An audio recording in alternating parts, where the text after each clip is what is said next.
Good afternoon. I would like to call this special town council workshop meeting to order on this Thursday, January 9th, 2025. Before I move to adopt the agenda, we will have public comment after the workshop agenda item. If you have not signed up, please see Ms. Zendaya to sign up to speak after that. We'll let that stay open for till about 1:10 or so that everybody can get signed up if they wish to speak. With that said, do I have a motion to adopt the agenda? So moved. Do I have a second? Second. Okay, I've got a first and a second. All those in favor signify by raising your right hand. May I have just a moment of conversation? I would encourage everyone to sign up so that if you do think of a question while you're hearing the discussion, you're not limited to being able to speak because you have not signed up. So take the initiative and just go ahead and sign up just in case. Right. Thank you. Thank you. So I appreciate everybody coming out today.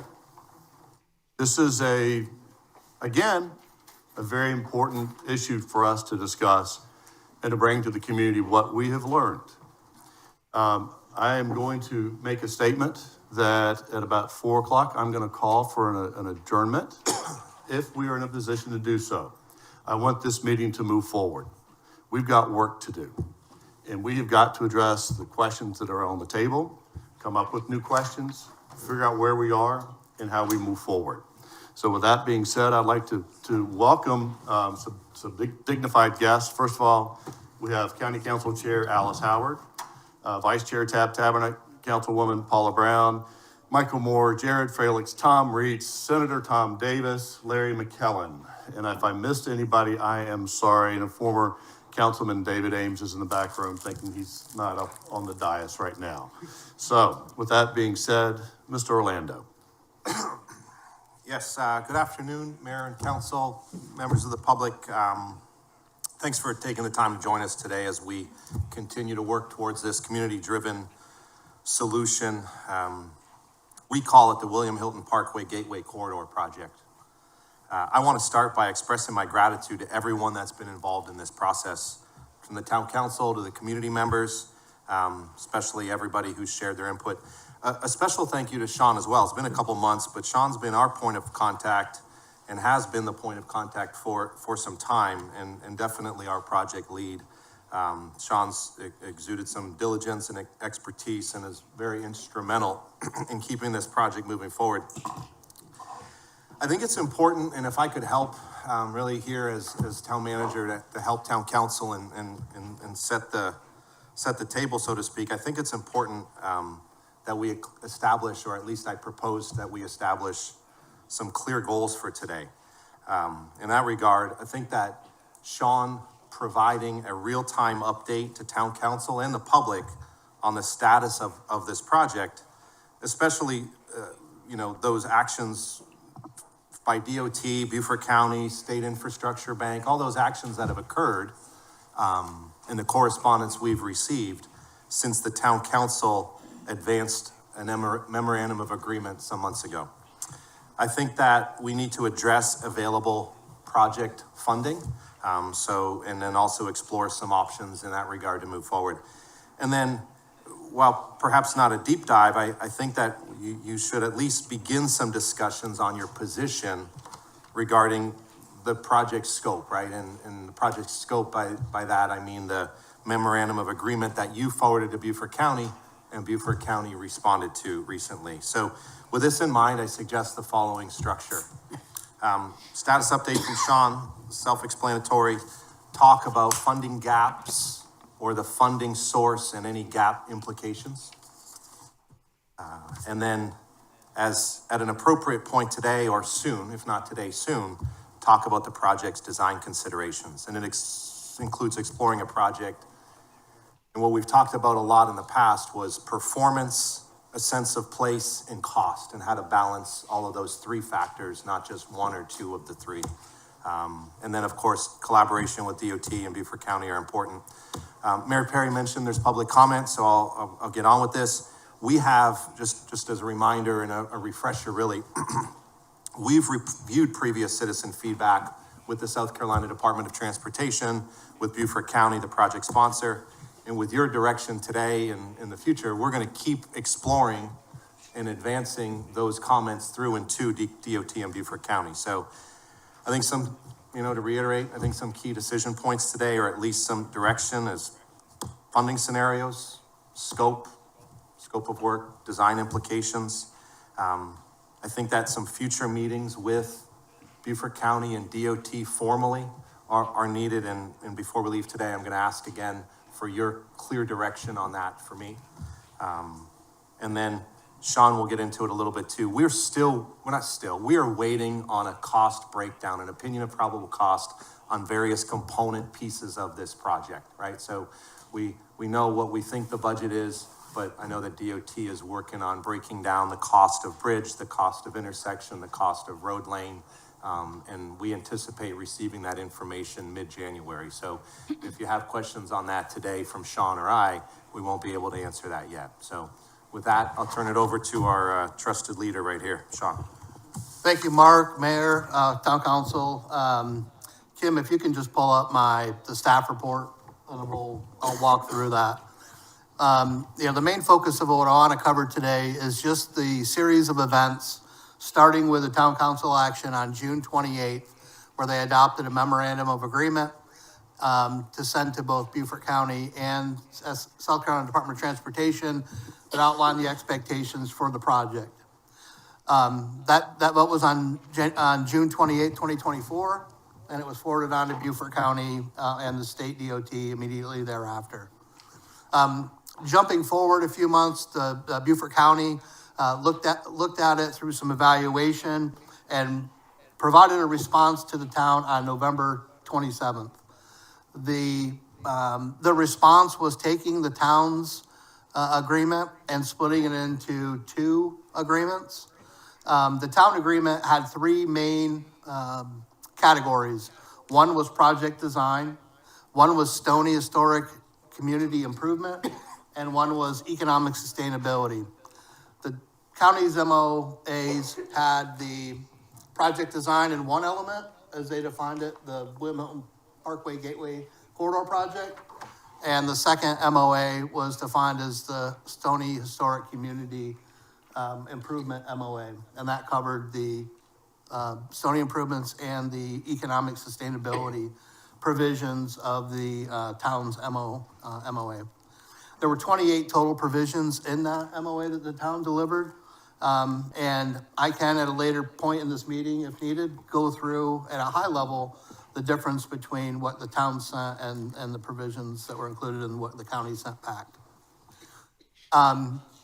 Before we received the response, there was an election, obviously, first Tuesday in November. Had the referendum on the ballot for the special use sales tax, 90 million of which was pledged or would have been allocated toward the funding gap for this project. That referendum failed. Subsequent to that action, the Beaufort County received a letter from the state South Carolina Infrastructure Bank advising them that they had 15 days to come up with a plan from receipt of the letter, funding plan, in lieu of the failed referendum to make up the funding gap of approximately $190 million. I'm going to read the letter. Just bear with me for a second. As you know, the intergovernmental agreement between Beaufort County and the bank provides that Beaufort County is responsible for any overages over the total cost of the project. The total project cost referenced in the IGA is $292,350,000. The bank's commitment is a grant of $120 million. An updated total project cost now ranges between $425 million and $480 million, depending on the design of the project. Your letter indicated Beaufort County would allocate $90 million toward the overage, with funding coming from the transportation sales tax. Now that the transportation sales tax has been soundly rejected, please provide a detailed and complete explanation of how Beaufort County intends to fund its approximately $200 million requirement. Your letter requested the bank provide an additional grant of $90 million to go toward the funding shortfall. As you can imagine, the bank board must obtain better information from Beaufort County how it intends to fund the shortfall before the bank can contemplate whether to provide additional grant dollars to the project.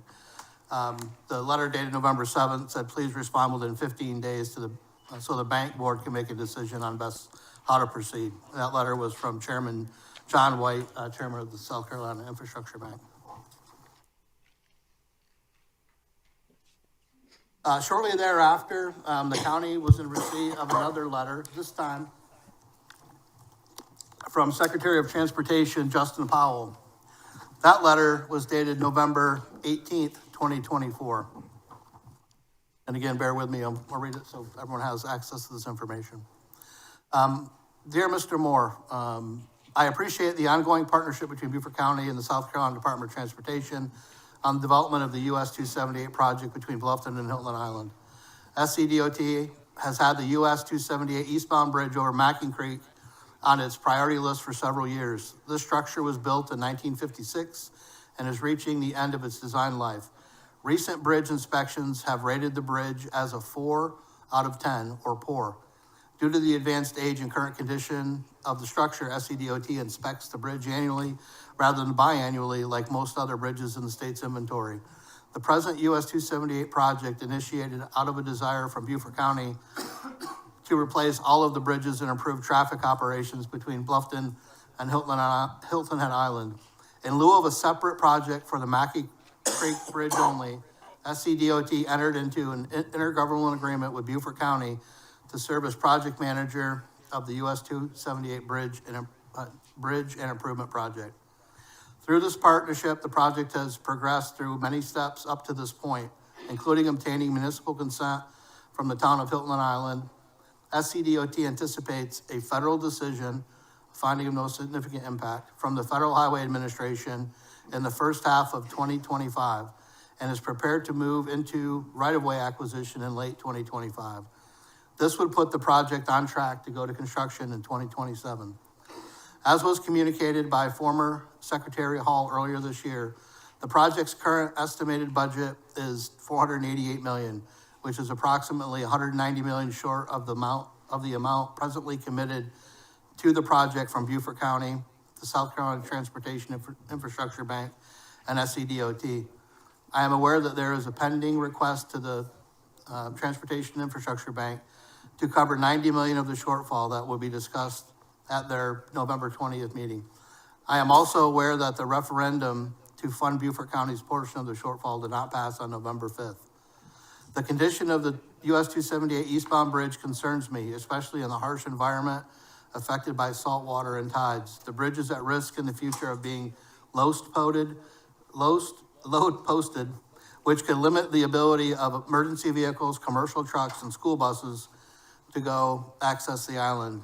Rehabilitation is an undesirable option with a current estimate of $50 million being needed to add just 10 years to the bridge's lifespan.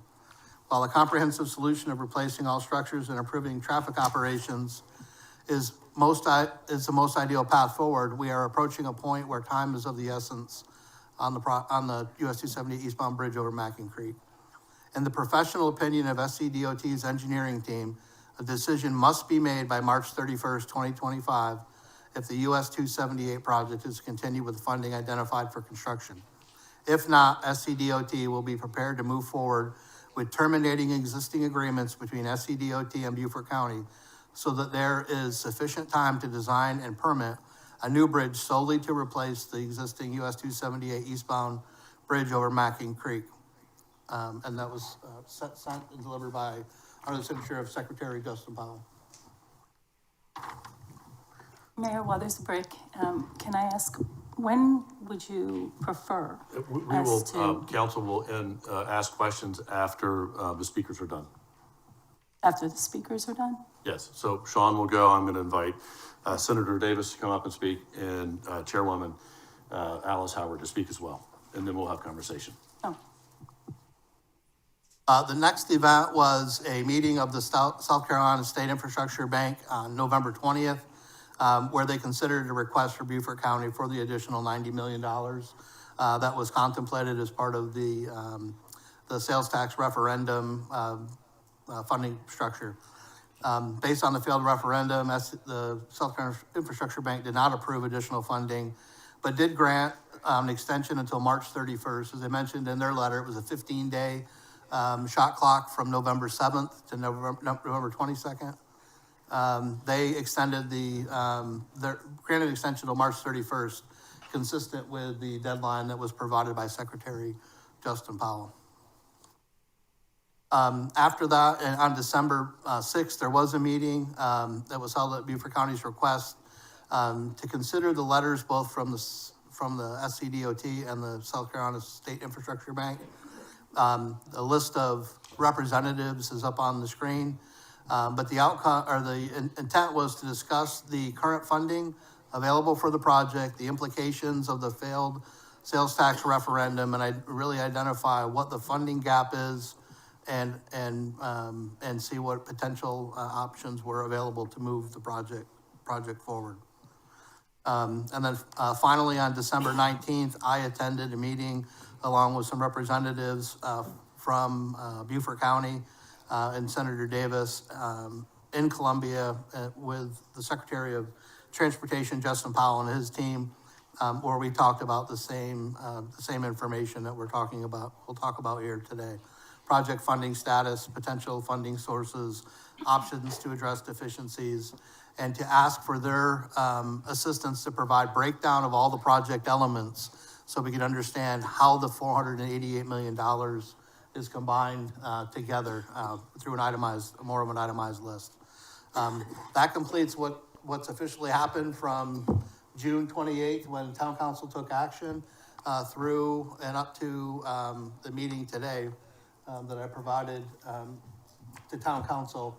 There's a bunch of attachments that were included in the packet, and I can go through any of those as we move forward through discussion here today. But Mayor, that covers what my main intent to get through this timeline and provide you an update at this point. Okay. Thank you, Sean. Senator Davis, I'd like to invite you up to speak.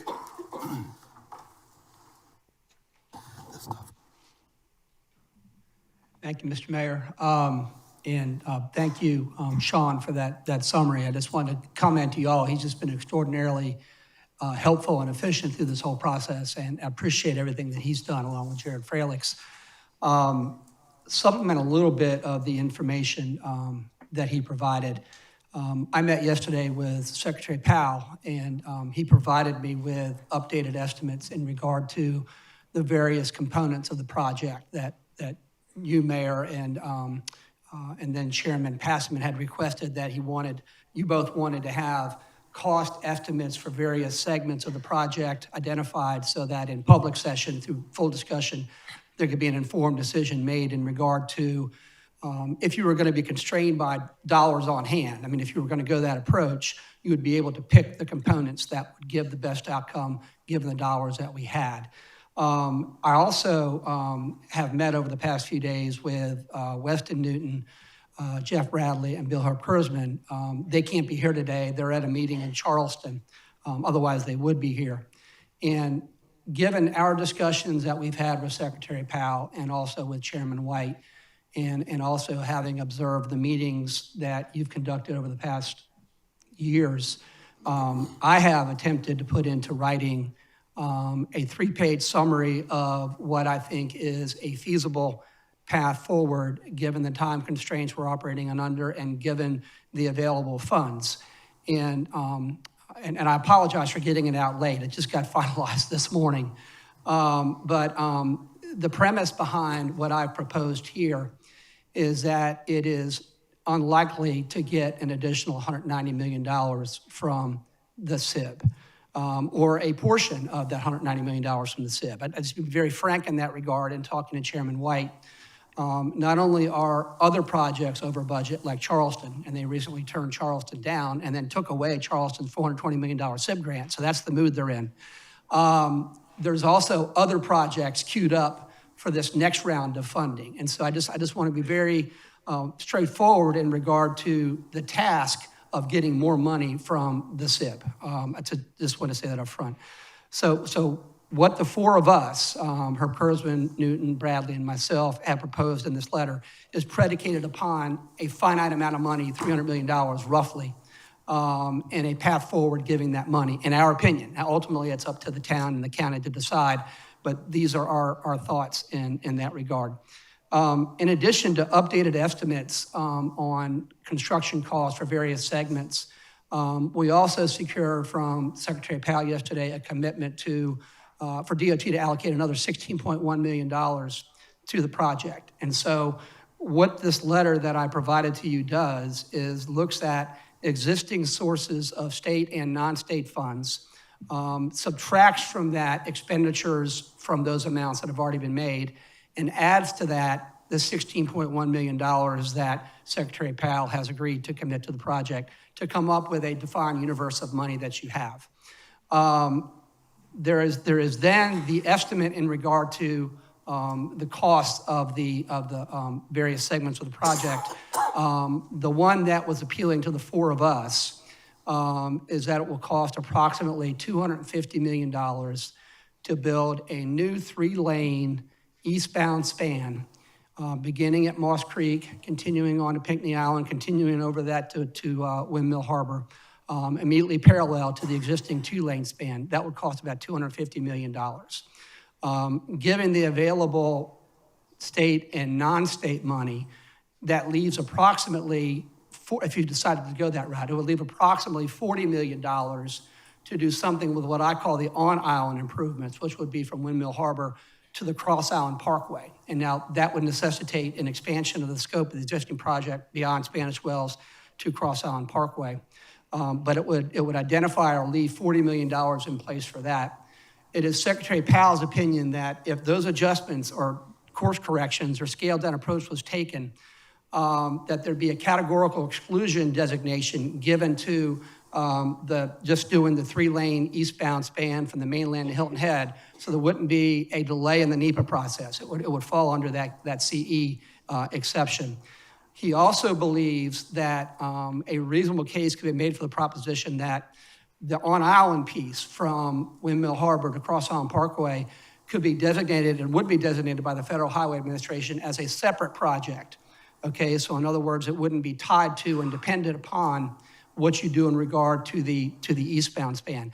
And I think that's important for a couple of reasons. I think it gives you the opportunity to look at this project, not in isolation, but as a whole, extending the terminus to Cross Island Parkway, which I think is a reasonable thing to do.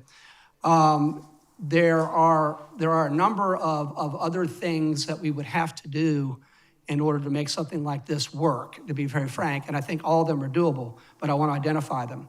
The intergovernmental agreement with the SIB would be have to be renegotiated.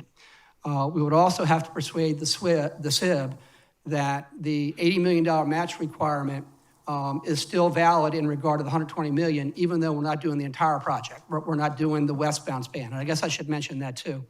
Under this suggested approach, the 2-lane westbound span from the island extending to the mainland would remain in place for a period of time. It would be not part of this project, which I think is defensible because those spans have a useful life of 20 plus years. And anyway, the other virtues of this approach would be you take care of, which is really the most pressing problem, which is the Mackey Creek eastbound span, which is in very structurally impaired. It also satisfies the Federal Highway Administration requirement that we expand access because you would be increasing it by a lane, okay, by having 3 lanes eastbound, of course, by definition, that expands it by a lane. The proposal, the estimate that Secretary Powell gave, about $250 million for that eastbound span, and this is important, does not include the multi-purpose of the MPUs, okay, the multi-purpose bike lanes. I mean, that would add another $30, $40 million onto it. And if you went that route, that would mean there's less of that money available for the on-island component. But of course, all of this, I want to reiterate, is within the discretion of local governments. I have viewed my role and still view my role as one of facilitation, to give you guys the time you need and to try to identify the sources of money you need to accomplish what you, as representatives of the local constituents, want. The only reason that I've weighed in at this point, along with my colleagues, is that I have become even more convinced in recent weeks that the $120 million from the SIB is definitely at risk to a degree that I did not anticipate a few months ago. And I think that's because he's in the position now of having to turn down other requests, like he turned down Charleston's, he's going to turn down others. It's unlikely, even if we make a persuasive case, that he's going to do that. That's just my estimation. So I felt like we needed to bring that to your all's attention. So anyway, again, I apologize for the delay in putting this together. A lot of things came together at the last minute. Many of you may not have even seen that letter, because I think I just sent it out by 10 o'clock this morning. So anyway, that's what I've been doing for the past few weeks, setting forth something for you to consider as you deliberate a path forward. Right. Senator, thank you. And I appreciate, and we all appreciate putting it on the table that that money is, the $200 million is probably not going to be found. And that the $120 million truly is at risk. So thank you very much for that. And it's in all fairness, I mean, you guys, you in particular, Mayor, and Alex and the other members that were on the council, showed tremendous leadership in getting this thing done last June, was it June? Yes. But the rules of the game have changed now with the referendum failing and that $90 million not being in hand to try to make a credible argument to get an additional money from the SIB. So you're kind of backed into a corner here. The last thing I would point out, Mayor Perry, is that one of the aesthetic virtues of this scaled-down approach, in my opinion, given the comments that I've heard over the months, is that it would result in an eastbound span of 3 lanes and the existing westbound span of 2 lanes that were separate and distinct and not one, because a lot of the comments I've heard is in regard to the mass of the eastbound and westbound being combined. By backing into it in this way and doing it incrementally, you would keep those spans separate and that sense of mass would be avoided. Thank you. Thank you very much. Thank you. Chairwoman Howard. Hello, Mayor Perry. It's very nice to be here. Thank you, Senator Davis, for giving us that excellent thoughts and update and the frank facts that we have to deal with today. And I would just like to say it's a wonderful crowd. I'm glad so many of our county council members and staff are here today too. Thank you. Thank you. So for council, I want to start off with a simple question. And I think this will help drive the rest of the meeting a little bit easier. Who on council, nod of a head or yay or nay or whatever, is interested in going after additional funds? Okay. So y'all saw that, right? Okay.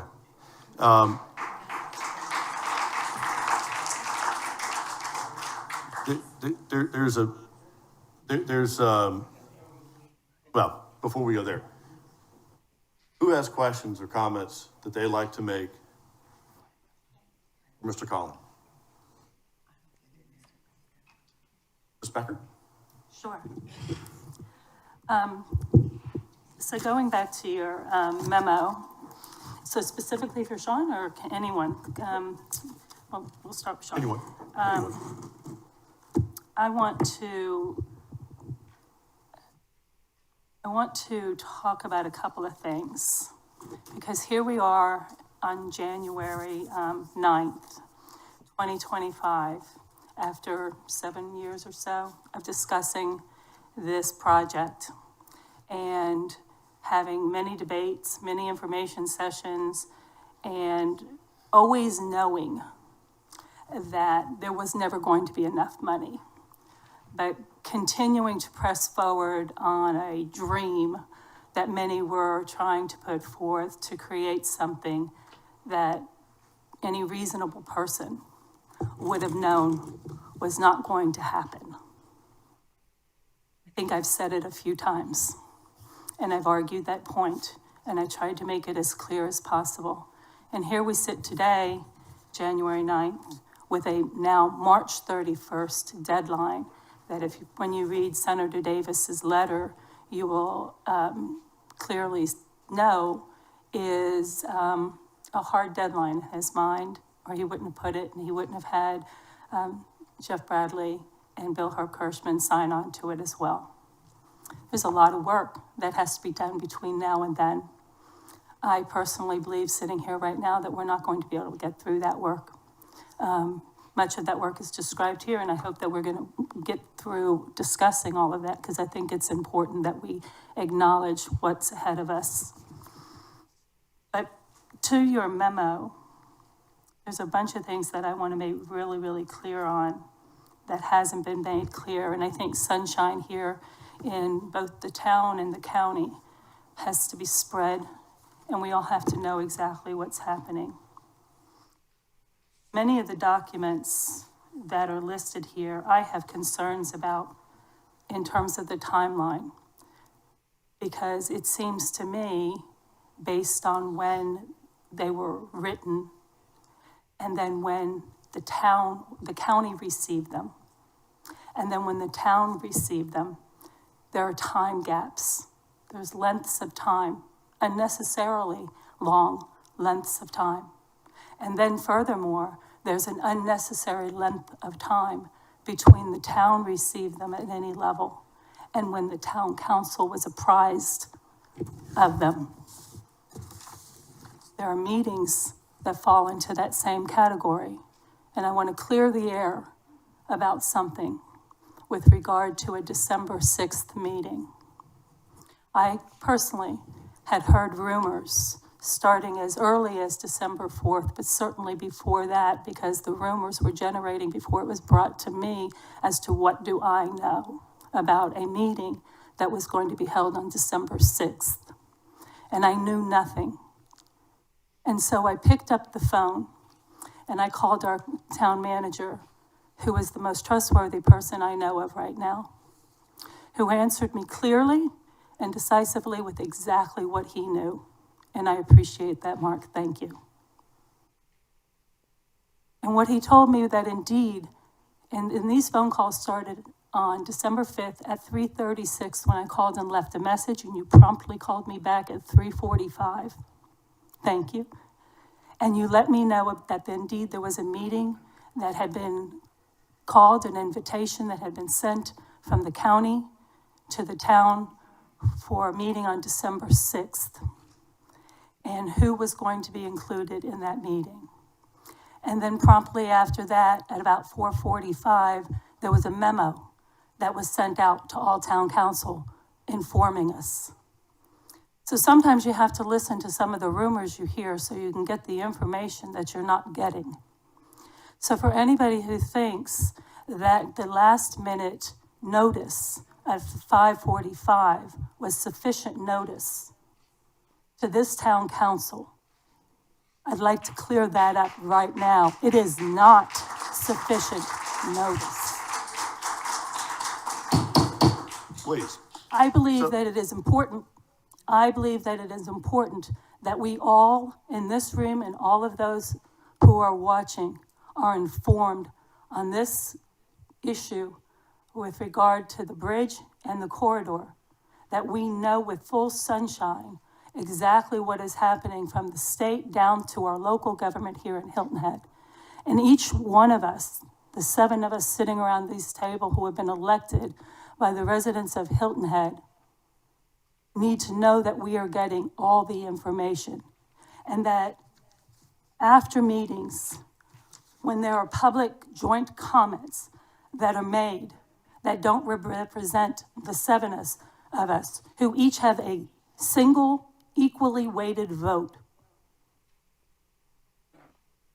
that comment by our town mayor does not represent my vision or my view or my representation to the people that I've promised my best efforts to represent them in this town.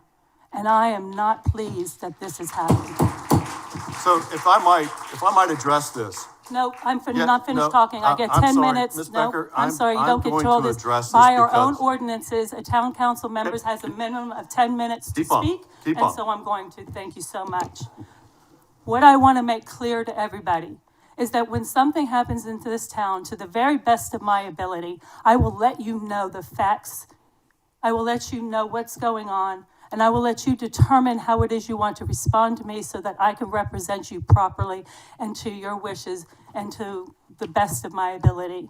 And I will not hide behind any type of secret meetings or any delayed communications or anything of the sort. And I do not appreciate when I'm not led into that loop. And I do request here and now, as I have in the past, to be apprised of things as they are happening and not being left in the dark. So at this moment, I will stop saying what I'm saying and let you have your moment, Mayor, to respond to that. Thank you. So, Welcome. please, come on. This is not a popularity contest. No, but it is sunshine, it this is is- transparency, and it is important to So I all will of us. tell you that on December 5th, I received a phone call from the current chair, Joe Passaman, asking me to attend the meeting previous chair, relax. Previous chair, Joe Passaman, asking me if Senator Davis should attend the meeting.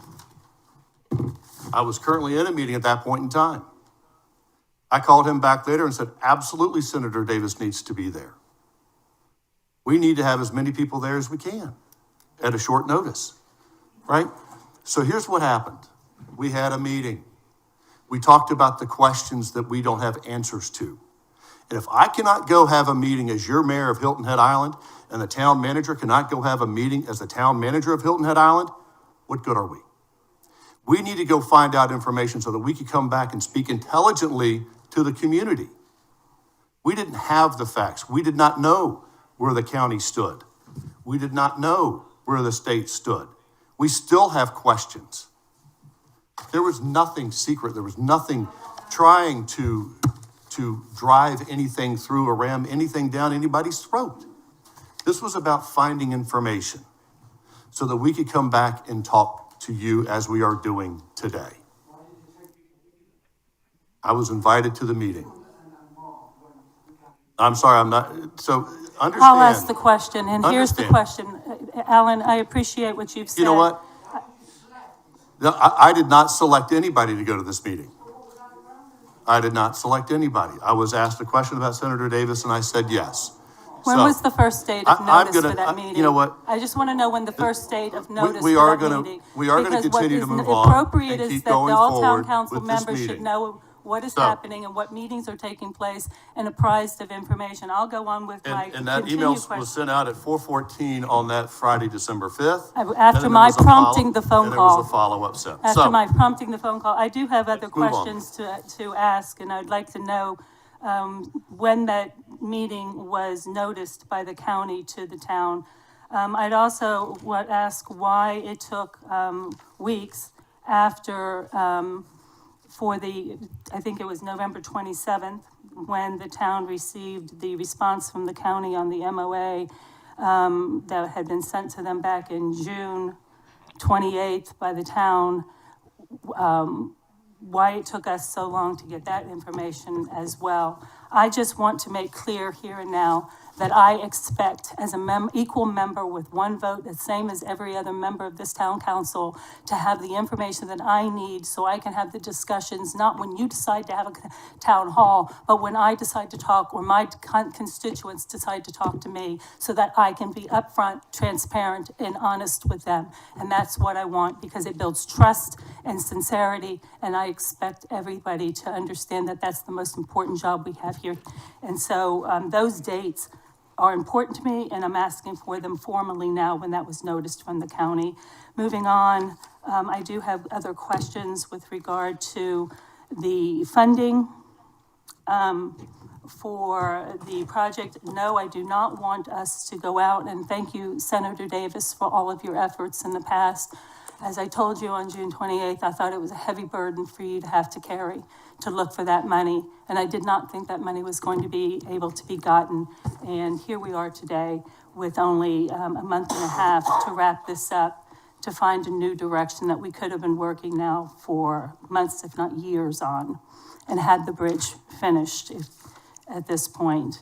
So the funding is important to me in terms of where It would land if we were to move forward, considering that the county is responsible for any overages, as we've seen from the original information to what we just received in Senator Davis's letter, even a 3-lane eastbound 2-segment bridge now is $257 million, rather than the $2 million. So where will the county come up with any additional funds, as the overages are certainly to be moving forward, and higher as, time passes? So, that's one specific, question with regard to funding that I have, and I would like answers to as well. I'm trying to stick with the things that Sean has on his memo, since that's the way you directed the question to be asked. And I guess that's, the other point that I do want to make, that while I do think, and I think I've said before, 3 lanes coming one direction, one of those lanes, in my mind, and as I've suggested, should be a reversible lane, because in fact, the troubles that we have with regard to traffic are not 7 days a week, 365 days a year. They are within particular timeframes, in the morning, in the afternoon, as traffic and employees are coming onto the island and then going home at the end of the day. So the 3rd lane I'd like to see as a reversible lane. If a reversible lane isn't feasible or can't be agreed upon, I'd like to see it marked as a breakdown lane, but at a minimum width that could be utilized as an emergency exit lane should there be a evacuation need from the island to the mainland. Other than that, at this moment, I'm going to turn over the microphone to other people who may have other questions. Mr. Landa? If I could, just because the question was asked and my name up on the board, I was at a 12-6 meeting. Ms. Becker asked a question, and I'll say this. I was, just for some clarity, and I think all of town council can hear this and understand it. I was invited to a meeting on 12-6 by county staff. Mr. Fralix invited us. I accepted it on 12-4 at 12:58 for a meeting on 12-6 at 12:15. Status of funding for the project, and in my understanding, that was to talk about the letter from state infrastructure and the letter from DOT. You know, not unlike a lot of meetings I've attended, whether it's county council members show up or not, you know, whether it's stormwater, whether it's road, whether it's economic development. So I just want to kind of, at least for my town council, and the public who I greatly regard and respect, and to answer Ms. Becker's question, that was my role, my understanding of a meeting. And you know, as your town manager, I go to a lot of those meetings. I understand the sensitivity of it. It's part of understanding expectations. I will also say that I did ask Sean to let council know that I'm going to a meeting, not unlike a lot of meetings I've attended in my 20-year career, and then some. And then I also followed up to you all with a summary of the information shared at the meeting as soon as I could on Monday. I prepared it over the weekend and needed to breathe on it to make sure I got all the details right from our resident expert over here. So I just at least want to, without answer Ms. Becker's question, which I think part of that was, to me, I'm just trying to understand what else. I don't know what else. As soon as I receive information from the county, as I receive it and digest it, I always forward it to town council. And so when I receive it, I forward it to you. So if I need some And I want direction to on acknowledge that that is exactly true. I can go through my records, and as I have, to see that, Mark, you do take Right. whatever you receive and send forward, and and I appreciate you doing that. And thank you for the follow-up that you had promised to provide. It was timely, and I appreciate the following conversations that you and I have had about those meetings over the course of the last couple of weeks. So thank you for all of your efforts on that. I would hope that we can all work equally on this council and be apprised the same way through our mayor. Mr. Alfred? Mr. Mayor, this meeting was called to deal with a number of things the town manager circulated a memo indicating a number of subjects that would be covered. They related to the MOU, they related to funding, they related to the scope of the project. More recently, we've had the presentation from Senator Davis. What are you planning to proceed to deal with these issues in any particular order that we should be following? I think that, we need to have, this is a general conversation, right? We're not taking any votes today, but we need to understand, what's a potential compromise? What is the timeline for us to get back together? What is the timeline for us to have additional answers? And really it's to inform the public as to where everything stands at this point in time. But from us, put your thoughts on the table. Let's have a conversation about it.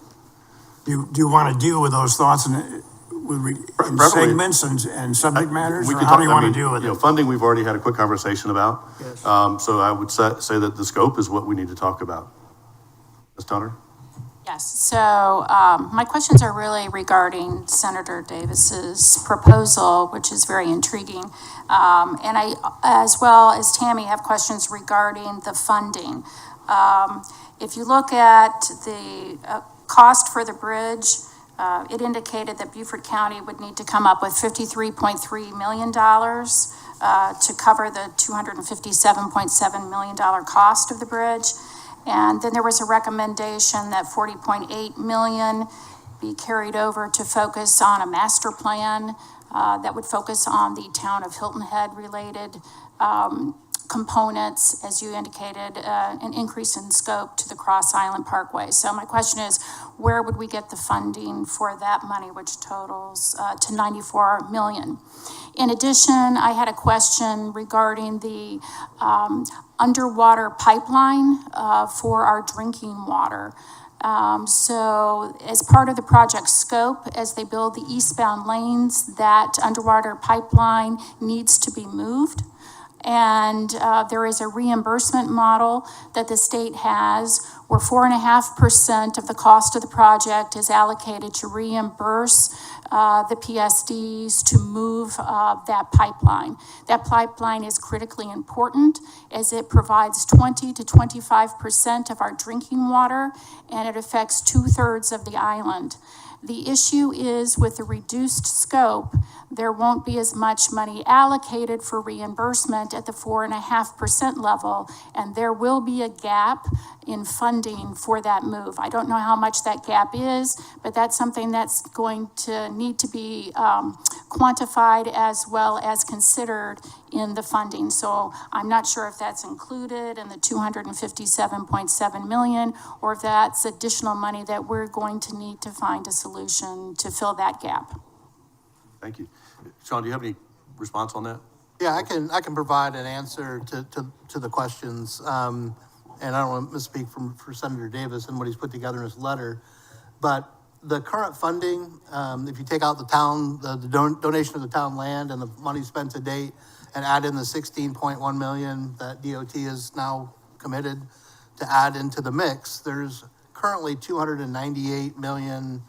And Kim, if you put this letter up, the very last page, would be of benefit.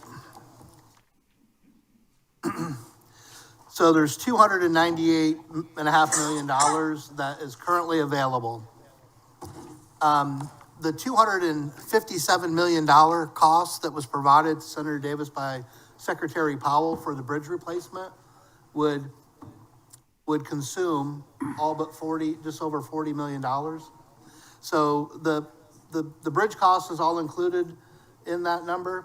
The balance of the money, the 40.1 million, would be programmed for the Windmill Harbor through the Cross Island section under that proposal. So there's no additional money that is contemplated. Again, we don't know final cost estimates and that sort of thing, but the 298 has been parsed out, 257 for the bridge replacement for the 3 lanes on the eastbound, and then the 40-ish million for the Windmill Harbor through Cross Island piece. But how is that $94 million funded from Beaufort County? Oh, sure, yes, sir. To the mic.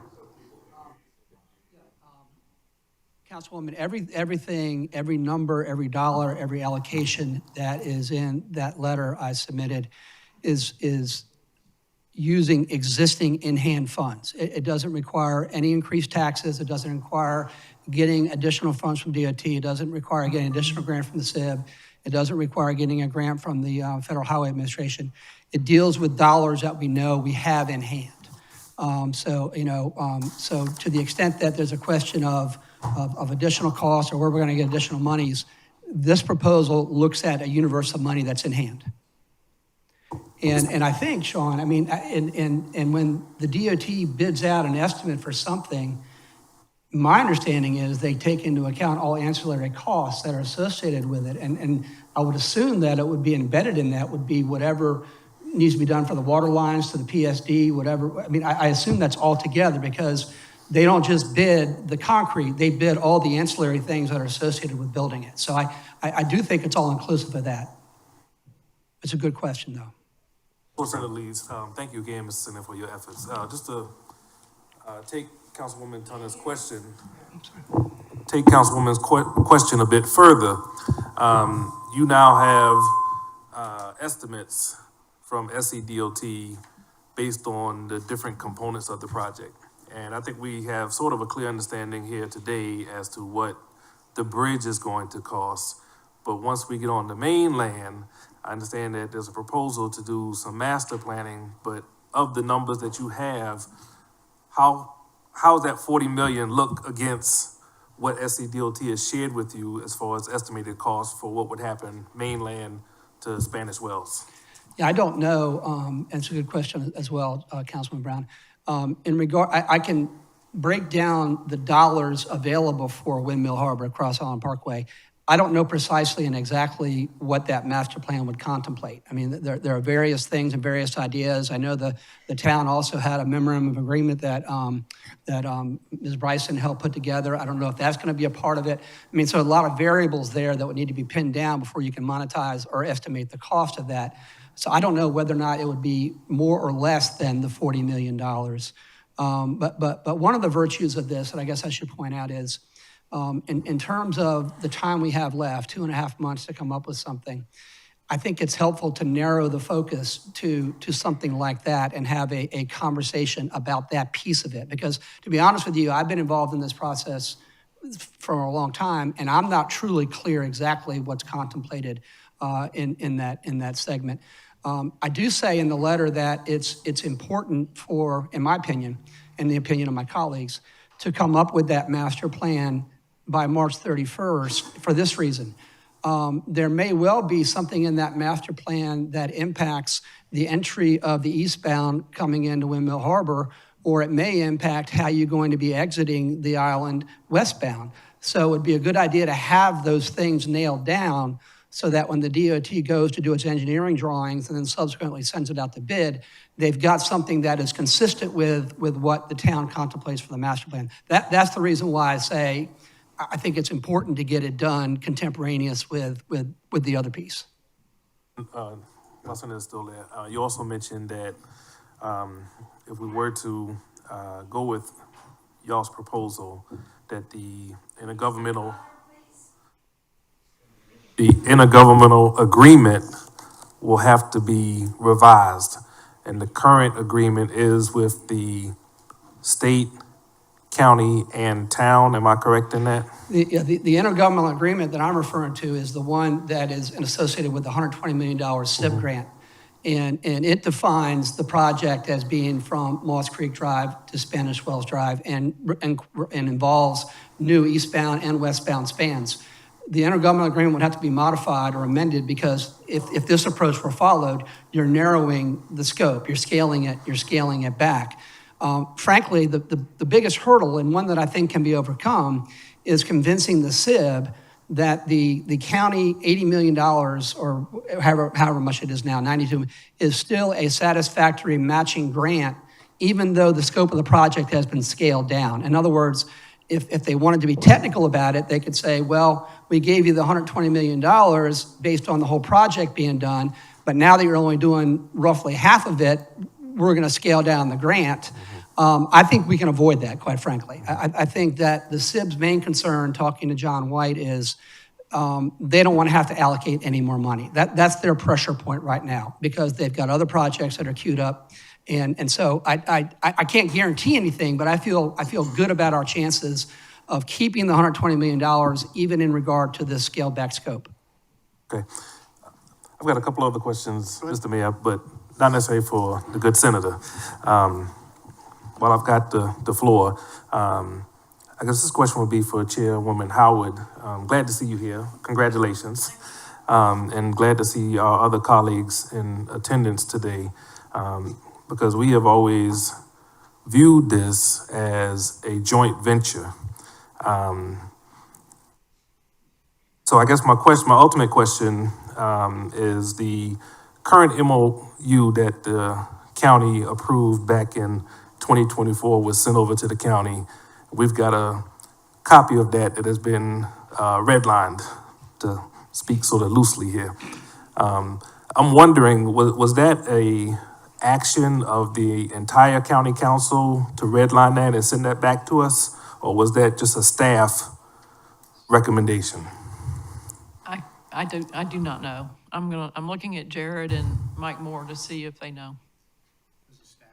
It was staff. Okay. I knew it did not come in front of entire council. Okay, so the point that I'm making here, and I'm glad that we're having this meeting, I think moving forward is extremely important that the town and the county get to a point where we have an understanding, legal understanding, that we're moving forward jointly. I think we have in the past put our delegation in a very peculiar situation, going to bat for us, and we don't always seem as if we're on the same page, town and county. And I think that's something that we've got to get done in very short order if we're going to make good on this March 31st deadline, okay? So to me, Mr. Mayor and Mr. Orlando, one of the key components of the outcome of today's meeting is how do we move together, joined at the hip, to get to a better place with this project? And Mike Moore has talked to us already about having a workshop for all of county council. Not all of us are here today to take the next step so that we will work together quickly. That's my goal too. Thank you. Do we have an idea when that might be held? We are planning on the 21st of January. As soon as we get the information from the We'll all If we be get out the of- information from DOT. Yeah, Mr. Mayor, just so that we sort of stay on track here, I would suggest that town and county work together to present a potential timeline with milestones so that we know when we're going to accomplish certain things before this date. That keeps us all on track.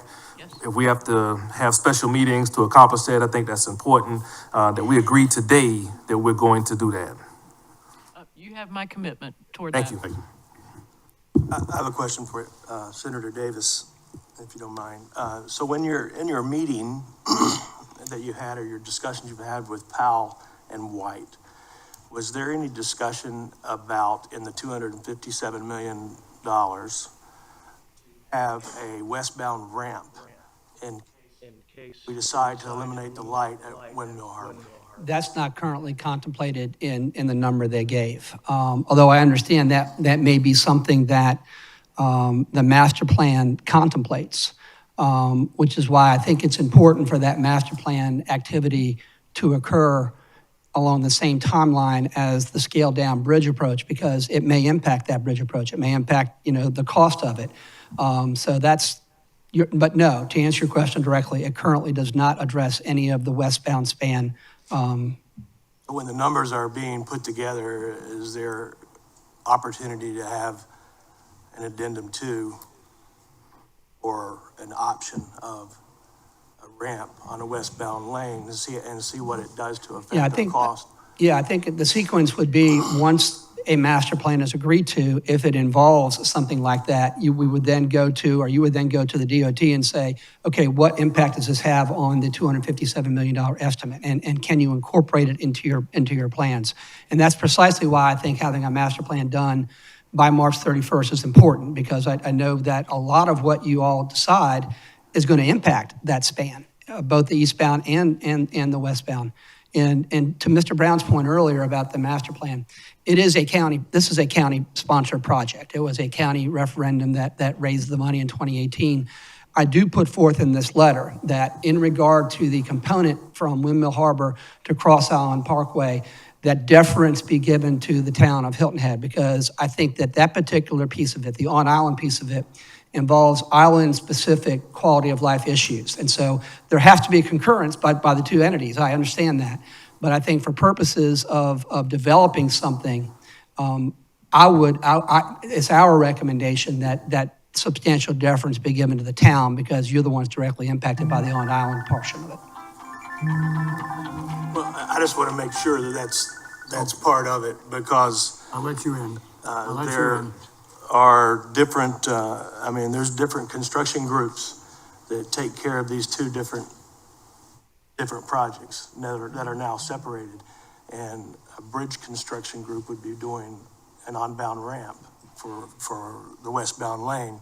So if it turns out that the town decides that we're going to take care of the corridor without lights, then we're going to be left with a light sitting at Windmill Harbor. So it needs to be addressed up front. And I think if the master plan ends up being like that, you're right. It would impact what the DOT is planning. I would say this too, Secretary Powell indicated that how they would bid this proposal has shifted. Initially, they were going to come up with a design and then submit an RFP. They're moving toward having it be a design build, so that responding parties could set forth ideas within established parameters in the RFP. So I just wanted to say they're thinking along design build now. You know, in all due respect, Steve, I think there's two things we've got to focus on. First and foremost is, what are we going to do about the eastbound bridge, right? What is our desire? What are our goals? That is number one. How do we create a safe access to Hilton Head that provides us with flow and really protects our economy as well? Listen, I fully understand what you're saying, but you can't leave that I'm not saying to leave it out, but I'm saying that, right now, I think we've got to really kind of hunker down on that eastbound side. Continue to work on what's through the corridor aspect, because that bridge is number one priority. We know that it could be load posted. And if it's load posted and you can't have school buses going across it and you cannot have emergency vehicles going across, then it's a real problem. But I think what you fail to acknowledge is what Steve is saying. I'm not failing to acknowledge that at all. What Steve is saying. May I finish my sentence so you know what I'm going to say first, please? Go ahead. And what Steve is saying, and that what I believe Senator Davis has brought forth as a point that we have to pay attention to closely, is that the time frame now is March 31st, 2025. And that his thoughts, if you read the letter, indicate that we need to have a master plan, which includes what Steve is bringing to your attention. And so while we want to focus on the bridge, we certainly understand that load weighting and that concern is going to complicate things if it's not done in a timely manner. Everyone understands that. We can't get to where Senator Davis has brought us to understand is important unless we consider a master plan, which is a lot of the details that Steve is trying to bring forward. Absolutely. So, but that's not what you're saying when you're talking. And my concern here today is that, back to the point that the MOA that was sent from the town in June to the county was never reviewed by the county council, and that staff sent back a MOA, a single MOA, that they split into two separate MOAs, one of which deals with the corridor in Stony, which is essentially completely redlined. It's hard to find anything that was original within that piece of the document. And that the piece that pertains to the bridge has also similarly been altered. And I don't know how we can even consider whether or not that those two documents are ones that the county council themselves would approve without them having first seen it. And if they're not meeting next until June or January 21st, and I am assuming that they'll get a chance to discuss what their staff members did, then and then let us know whether or not they approve it or what changes they may make. We're getting closer and closer to that March 31st deadline. With all due So respect. here's the bottom line for me on that. On page 5 of the original MOU that we sent over in June to the county, there is a whereas that says a condition precedent for the town to grant municipal consent for the project. The town and county hereby agree and enter into this memorandum of agreement with the express knowledge and understandings that the incorporation and completion of these terms will be a condition of the town's municipal consent for the project. And so therefore, given what the staff has done and the time lag that has happened, I have had several discussions about this, and I feel confident in saying it is my understanding that we currently do not have a valid municipal consent having been provided. And I think that's important for everyone to know, that we are starting literally from square one. Municipal consent is not valid. We don't have an MOA that is viable at this point. We have a time frame that is coming up close on us, and we have a lot of work that needs to be done. And when you discount the ideas and the concerns and the costs of things like my council member, colleague Steve DeSimone has just mentioned, it puts us even further behind. I'm not discounting it. I'm not saying to put it off. I'm saying that today, we're talking about the scope of the bridge and what's first and foremost at hand. And March 31st is around the corner. Let me finish, please. I am not saying that we're going to delay the discussion on the master planning of the corridor. Right now, we have another workshop on the calendar for January 29th. We have not decided if we're going to have a meeting then or not, but I'm telling. Who has one January 29th? There's one that's on the schedule, which we're discussing next Tuesday. Oh, I haven't heard of it. It's in the agenda package. I was only inquiring if it was involved in the But 257 million. I'm not saying that we need to disregard what you're talking about, Steve, and push it down the road, but I'm just saying that today, we've got to come up with our scope on the bridge aspect. Mr. Alfred? It is a bridge. I think we've determined that there are 3 issues that we need to deal with. Funding, as to which there is no apparent sentiment to pursue that any further. Next is the scope of the project, and last is the MOU in terms of dealing with those. I want to thank again Senator Davis for spending his Christmas vacation coming up with all these plans. I think they are, it's an outstanding examination and set of proposals with which I heartily concur, and very likely to be the best approach that we can have under the current circumstances. And the indications from that are, let's figure out a so-called master plan. So one of my questions for staff, Orlando, is, have you given any thought to how we proceed to deal with the so-called master plan? Now that you put me on the spot, I better. We have, to a degree, have spent the last 4 years, right? At the end of the day, and keep in mind, when I teed this up today, I said sense of place is one of those components. A lot of our work that we've worked on thus far had master plan components to it. At the end of the day, this is a streetscape, a corridor, and all of it is moving folks to and from our amazing island, as well as providing a roadway, a boulevard in front of people's homes and businesses. So if we think back a little bit, it's a bunch of months ago, there were many illustrations, master plans, sidewalk widths. A lot of that work is done, a matter of amending it, to fit the budget rather than dream big and look for money would be our exercise. I'm confident that I could work with Mr. Moore and Sean and Jared to, I'd say, calibrate, scale back that master plan and bring something that's palatable. There's gonna be some decisions to make, signals or no signals. By the sounds of it,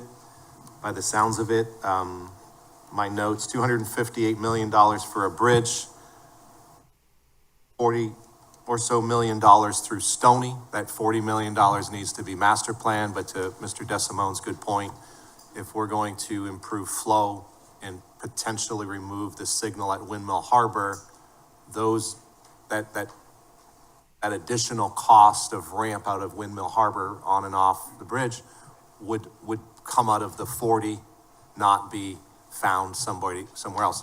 I started to say that we are waiting, and I think we're gonna get it any day. I had a little sidebar with Senator Davis right here. I believe we're gonna have those at least cost component breakdowns from South Carolina Department of Transportation to start understanding some costs, right? So how much is an intersection? How does that affect the $40 million? So I'm confident we can figure out the master plan. We're gonna just have to scale back from the work we've already done. We're gonna work closely with Beaufort County. We're gonna have to work closely with DOT because it's not our street. I do wanna point something out, and I think this is important. Ms. Tunner asked a good question that I don't wanna get too far away from. When we look at the budget, right, we see up there, that's South Carolina Department of Transportation infused money in the project. That's the South Carolina State Infrastructure Bank, 120 that we're confident will remain if we make decisions in a timely manner.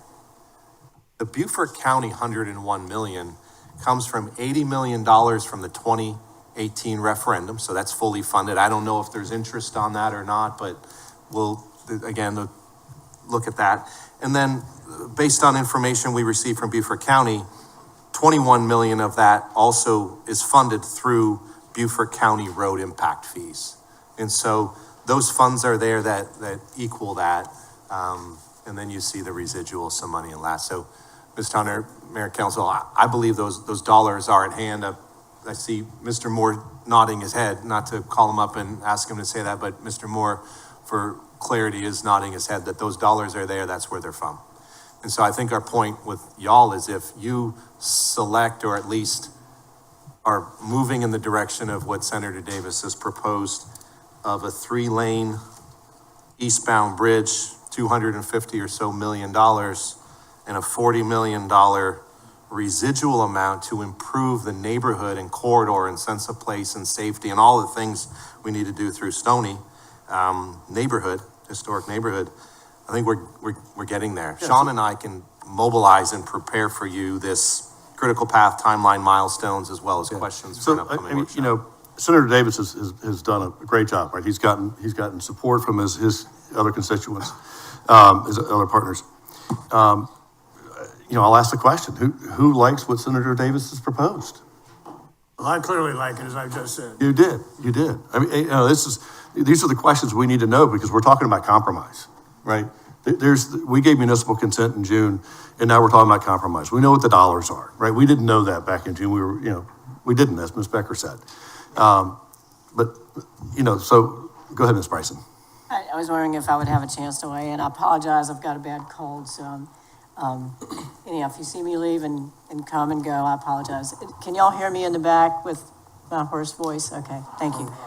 A little bit louder. Okay. And before they boost me over there, I don't want that. Okay. Closer, it works. Yep. How's that? Much better. Okay. All right, thank you. So thank you, Mr. Orlando. I was about to say that I knew a little bit about the county money from an old chart that I've got here about the impact fee. So that's what boosted it from 80 million up to 94 million. And before that, it was 101 minus what's been spent already. So good, I'm glad we got that clarified. And I'm glad to hear that we're getting ready to get some cost estimates pretty soon. Since we have on our agenda for next Tuesday, the consideration of workshop schedule for the year, if we've got something lined up for that last week of January, then I would support us going ahead and doing that and notifying the public that we're going to have another workshop on this matter that early, because hopefully by then we'll have cost estimates from SCDOT. And I join my colleagues in thanking Senator Davis for his work on this project. One of the questions I had for Mr. Cullen, and perhaps Senator Davis knows this, is in the list of cost estimates and in Mr. Cullen's staff report, the elements include, the cost estimates include bridge replacement, multipurpose pathway, roadway adjustments on Jenkins Island, and improvements to the Stony community. And so I think it would be helpful for us to see if there is such a list of exactly the cost estimates which were asked for, because it could be that there's some that we either don't want or that we want to add to the list. And I think it's important that we have that before we meet again, so that we can look at whatever funds are available for improvements in that corridor. We know the amount of money that we're dealing with, and then what kind of cost based upon what we pick and choose from the plans that we've already agreed to. And I agree with Mr. Orlando on that approach, because we have worked hard, and included within the MOA we sent to the county are the list of items that we want to make improvements in that corridor. And so in order to say, yes, we want all these, we need to know if all these is 40 million, less than 40 million, or more than 40 million. And the last thing I'd ask about the cost estimates is that in the documents that we approved at the end of June, there is a proviso about the elements of the project, and it says, provided, however, that these design elements will continue to be evaluated with a specific goal of reducing to the maximum extent that is possible, the width of these various elements, thereby reducing the overall width of the bridge, which will serve to reduce the visual impacts of the bridge, and in reducing the funding gap that is currently present. So we knew at that time that we were going to need to reduce this. And so that leads me to something that I've always asked about, and that is the 3-lane bridge, the eastbound bridge. Is that 3 travel lanes plus a breakdown lane, or is that a total of 3 lanes, which would be 2 travel plus a breakdown lane at the time? Because I've always thought that 3 travel lanes plus a breakdown lane was a bridge too big. This is what the $257 million estimate that was provided.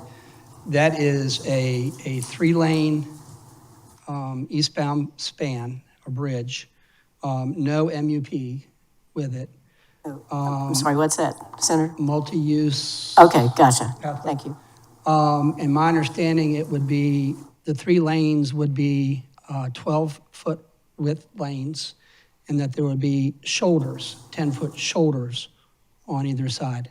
2 10-foot shoulders. So obviously, to the extent that you wanted to make that larger to include the MUP, or if you wanted to make it narrower so that you wouldn't have 3 lanes with shoulders on each side, it would either decrease or increase the estimate.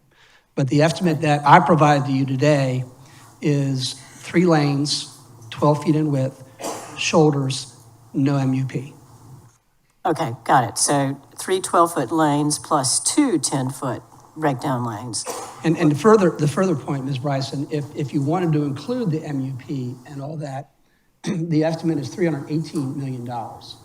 So there's roughly a $60 million increase for the MUP lanes. And so it scales down to 257.7 by eliminating that MUP. Okay, that's very helpful. Do we have an estimate for 3 total lanes, 2 12-foot lanes, 1 10-foot breakdown lane, and 1 6-foot shoulder? I do not have them, but since they've gone through this analysis, I think they could relatively quickly adjust that analysis down if you wanted to modify it. Okay, and this time I'm not asking about the multi-use understand. pathway, just the Yes. travel portion. Okay, all right. And I don't know whether anybody else on the town council is interested in seeing those numbers, but if we're close enough to having that kind of detail, I would make that request myself. The other thing that's always concerned me and is included in our MOA, which was sent to SCDOT as well, as part and parcel of our municipal consent. We had to do it separately at the time, as you recall. I recall. Yes, sir. At the last minute, getting text, and yes, sir. The causeways, much as the question about the underground water line, are the causeways being addressed? Because at the time in late June, our understanding was the 30% design done did not include the cost of the causeways. Even if we go only with an eastbound span, there's still 2 causeways that have to be adjusted and designed to meet storm surges, et cetera. And as I understood at the time, we decided this in late June, it did not include that. So is there a cost estimate for addressing the causeways as part of the project? My understanding is the instruction that I was given by town and county was to come up, try to facilitate getting dollar estimates. And Jared and Sean and I got that information and now in piecemeal bringing it back. It's my understanding that the 257 million quote here is inclusive of all that it's going to take, including Ms. Tunner's point about the water lines, and inclusive of the causeways, because, I mean, they know what we're doing here. You all are making decisions based on a finite amount of money that we have in hand, and you need very specific dollar amounts so that you can make those decisions intelligently. So I think the answer to your question is yes, it is included. Okay, and of that estimate, just for the eastbound bridge portion, and hopefully it's all inclusive, previously, SCDOT had in their environmental assessment that they were setting aside some funding for Stony. There was a pavilion and there's some signage and some online interactive. Are those included in that eastbound bridge, or are those excluded now? I would say the latter, because I think what we've tried to do here is identify of the universe of money that there is. If you want to do this eastbound, 3 lanes, this is what it will cost, leaving the delta or the $40 million for the on-island. There'd be no other residual money coming in to supplement that 40. Is that the? Yeah, so that definitely changes the environmental assessment. The way I understand is that you've got 3 levels of NEPA involvement. You've got the full environmental impact statement, you have the environmental assessment, and then the third, the least is the categorical exclusion, okay? Which he's confident will relate to the bridge piece of this, the modified bridge piece. The on-island piece, okay, is going to require an EA, and you're going to have to go through that process. I don't think you have to go through that process prior to coming up with a plan and presenting it and say, this is what we have in mind. But there is going to be a process after that for public hearings or whatever is involved in the EA process. But it would also be within the context as presented as a separate project. Okay, it would be looked at as a separate project, not one that is tied in with the bridge. So that would travel. The other one would travel separately. Yeah, and I didn't understand what category exclusions were. I saw that capitalized in your letter. I appreciate that. Just didn't have the time to look it up. Ma'am. And that's, as I understand it, because the federal highway funds would not be used for the on-island, if you will, just the bridge section. So hence, it comes out of the EA and that process. That's correct. Okay. Yeah, my concern for the Stony community is that if only the eastbound bridge is built, there's still a significant impact on Stony by having 3 travel lanes coming into that area. And without some sort of assurance about what's going to happen to the Stony area, funds tend to shrink over time, as we see. So if there's $40 million, and if that's adequate to do all that the town council put in the memorandum of agreement in late June, fine. But what if costs increase over time, and what is the phasing going to be between the bridge part and the improvements to the Stony area?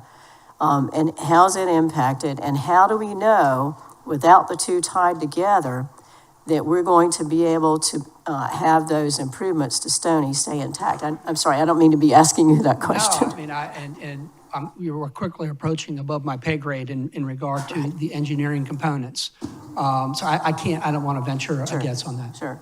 I apologize, I kind of morphed into something worries. I might be saying otherwise, so thank you, Senator Davis. Yes, ma'am. But Senator, if I- you've helped me understand how separating the two separates the requirements, the federal requirements, so thank you for that. And let me just... And I would refer, to answer that, because I asked that question specifically to Secretary Powell. And his response was he believes that it can be characterized by the Federal Highway Administration as a separate project. Beyond that, I don't know. I would leave that to Sean and to Jared and to the try to others. sort They're that more out. conversant with that than I am. Yeah, thanks very much.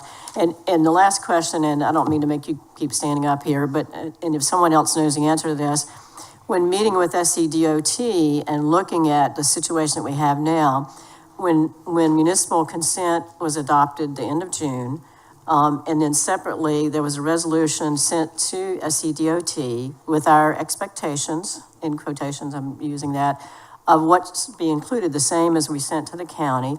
Has SCDOT responded to that?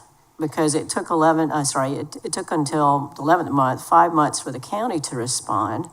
And we understand it was a staff response and now county council response, but has SCDOT responded to what the town wanted included in the project? I don't know. That'd be a question for Mr. Orlando and Mr. Moore.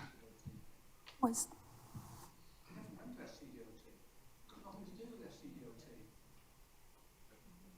Want to answer? Go ahead. Yeah, go ahead, Mark. Art, Pardon me, or Sean. I'll jump in here and Jared here to help. So the town provided the municipal consent resolution to SCDOT concurrently in delivering the MOA to Beaufort County. There was no additional anticipated action from the county on the municipal consent MOA. There was another MOA that was approved by town council that was titled some of the expectations of town council. That was sent. We have not received a response to that document at this time. From SCDOT? That's correct. But it was sent to SCDOT? Yes, that's correct. In companion with a resolution of consent? That is municipal correct. Consent. Thank you. wasn't there an additional document that we received prior to the June 26, 28 meeting that SCDOT did respond to, that Secretary Powell did respond to, and he had given his feedback on a number of the things that we had forwarded to him, much of which you're talking about? Didn't we receive that document? There was something, but it did not, we had not yet finished He said as a this. courtesy that it really doesn't pertain to anything that, but as a courtesy, he did. Mayor, if we could ask the public not to interrupt our discussion at this time. There were some questions that town council had in advance of the workshops that we held in June related to implications on the SIB funding, the deadline of June 28th for the municipal consent and the NEPA expiration. And those questions were posed. Secretary Powell provided a letter in advance of that meeting. In that letter, he talked about his take on what the implications were related to the SIB funding, and also provided information related to the condition of the bridge and the potential load posting concern that he had. Right. So that was all provided and discussed with council at those workshops in June. Senator, if I could ask, what is SCDOT looking for from us to move forward? Are they looking for us to come out and provide an additional municipal consent that says we accept, your proposal or something different? Is that what they're looking for from us? I think ultimately what they were, or initially what they were asking for is a response as to how you were going to come up with a local amount of money to match to get the 190. But I think we've moved past that. Right. But I think that although that was the request by March 31st, a response as to that, I think a response as to a scale-back approach using existing dollars submitted to the DOT and the CID within that time frame would suffice as a response, is my judgment. Yes, sir. Mayor, Thank I you. don't want to pass over what Councilwoman Bryson was referring to on the corridor piece and the monies there. As in referring back to the MOA that we received, back from the county that separated our MOA into two separate pieces. As I said before, that MOA that pertained to the corridor and Stony, et cetera, was essentially a red line paper, front and back. So, and taking no responsibility or interest in accomplishing those goals through this project. And so with regard to the 40 million thereabouts dollars that would be left over, how much money more would there be for us to be able to accomplish what we set forth as conditions to our municipal consent? And so when we're talking about funding, those are some of my questions. If we intend to carry through on what we had offered as conditions to municipal consent, I want to know if the county's not interested in participating in that, where those dollars would come from, or is that now part of this discussion off the table? And we need to know that, because if we're master planning, we need to know what the master plan includes and what that is going to cost and who's going to pay for it. And I haven't heard those answers in these conversations. I understand that you keep pressing back to what do you want to get out of this today and what is expected to provide. But I think we have to talk about all those elements, and included in those elements are the variety of ideas that have come forth previously. And I know that there are others who have ideas that they still want to submit and be heard. And what those are going to cost. And I don't know where any more money is coming from. And I certainly have promised and do not believe that the town of Hilton Head should be coming up with those dollars. So I'm asking. There's something that I want to respond to Ms. Bryson, the question you made about the two projects and how they interrelate. Yeah. Secretary Powell did say, and it's all coming back to me, it was yesterday afternoon, that until such time as the on-island piece is finalized and you have all these mitigation things in place, that the new three-lane eastbound lane would be striped for 2, so that you wouldn't have additional traffic, as you say, with 3 lanes dumping into that until you had that island piece in place, on-island piece in place. So I forgot, I apologize. That was something he did mention to me about that. So, Ms. Becker, you're right. There's still a lot of questions, right? And you know, we were posed with Senator Davis's proposal this morning, so we haven't had a chance to fully vet everything. So that's why when I mentioned that, you know, the proposed 29th meeting, that's another time for us to come back, and there can be some additional information that's gathered from staff between now and then to bring that back to the public. So it's not about pushing it down the road. It's about, okay, what do we, from this meeting today, what do we need to know for the next meeting, right? What questions do we have so that we can make a better decision on the compromise as we're going to move forward? And that's what I think that we need to do. And Mark, as we talked this morning, you know, I think we're going to be looking at a January 29th workshop again, you know, with y'all working on the on-island side of the plan as to what costs are there, what additional funding could be there, all of that. So, you know, there are too many questions unanswered at this point. Mayor, if I could ask one other thing, with great thanks to Senator Davis, if we could ask our town staff to post his letter with information on our website as soon as possible, so the public can see it as well. Yes, I can do that. And also, I just want to note it's January 28th, not the 29th. Oh, it's the January what? 28th. Oh, 28th. Tuesday, the 28th. My apologies. Yes. Mr. Brown. Thank you, Mr. Mayor. In preparation for that workshop on the 28th now, one of the key components that we're not really talking about here is we've got one big pool of money that have come from different places, one of which was the 2018 referendum, which was sold to our community not only for the replacement of the bridge, but improvements throughout the corridor. So again, I guess I'm pressing here our colleagues at the county that we have to have a true response to that MOA so that we can have a qualified conversation on the 28th. Because if we don't know the cost that are involved in the improvements, we don't know what's palatable to our colleagues, we'll just be spinning our wheels. So I'm just encouraging, Chair Howard and the county, when you have your workshop here shortly, that there's an official response back to us as far as this MOA is concerned. And that will put us in a better position to make some decisions. Another thing occurred to me. Secretary Powell indicated that although there wasn't an opportunity for a large grant from the Federal Highway Administration, that he was willing to submit an application for a smaller grant, and perhaps that could cover some of the costs associated with the on-island, depending upon what the estimated cost is. And I just frankly don't know what that would be. And I don't know if there's consensus among council right now as to what that master plan would look like to even try to get an estimate. Well, even if it just applied to the bridge side of it and released part of our $80 million back to us, that's fine as well, if it was better for them in that realm. Yeah. Okay.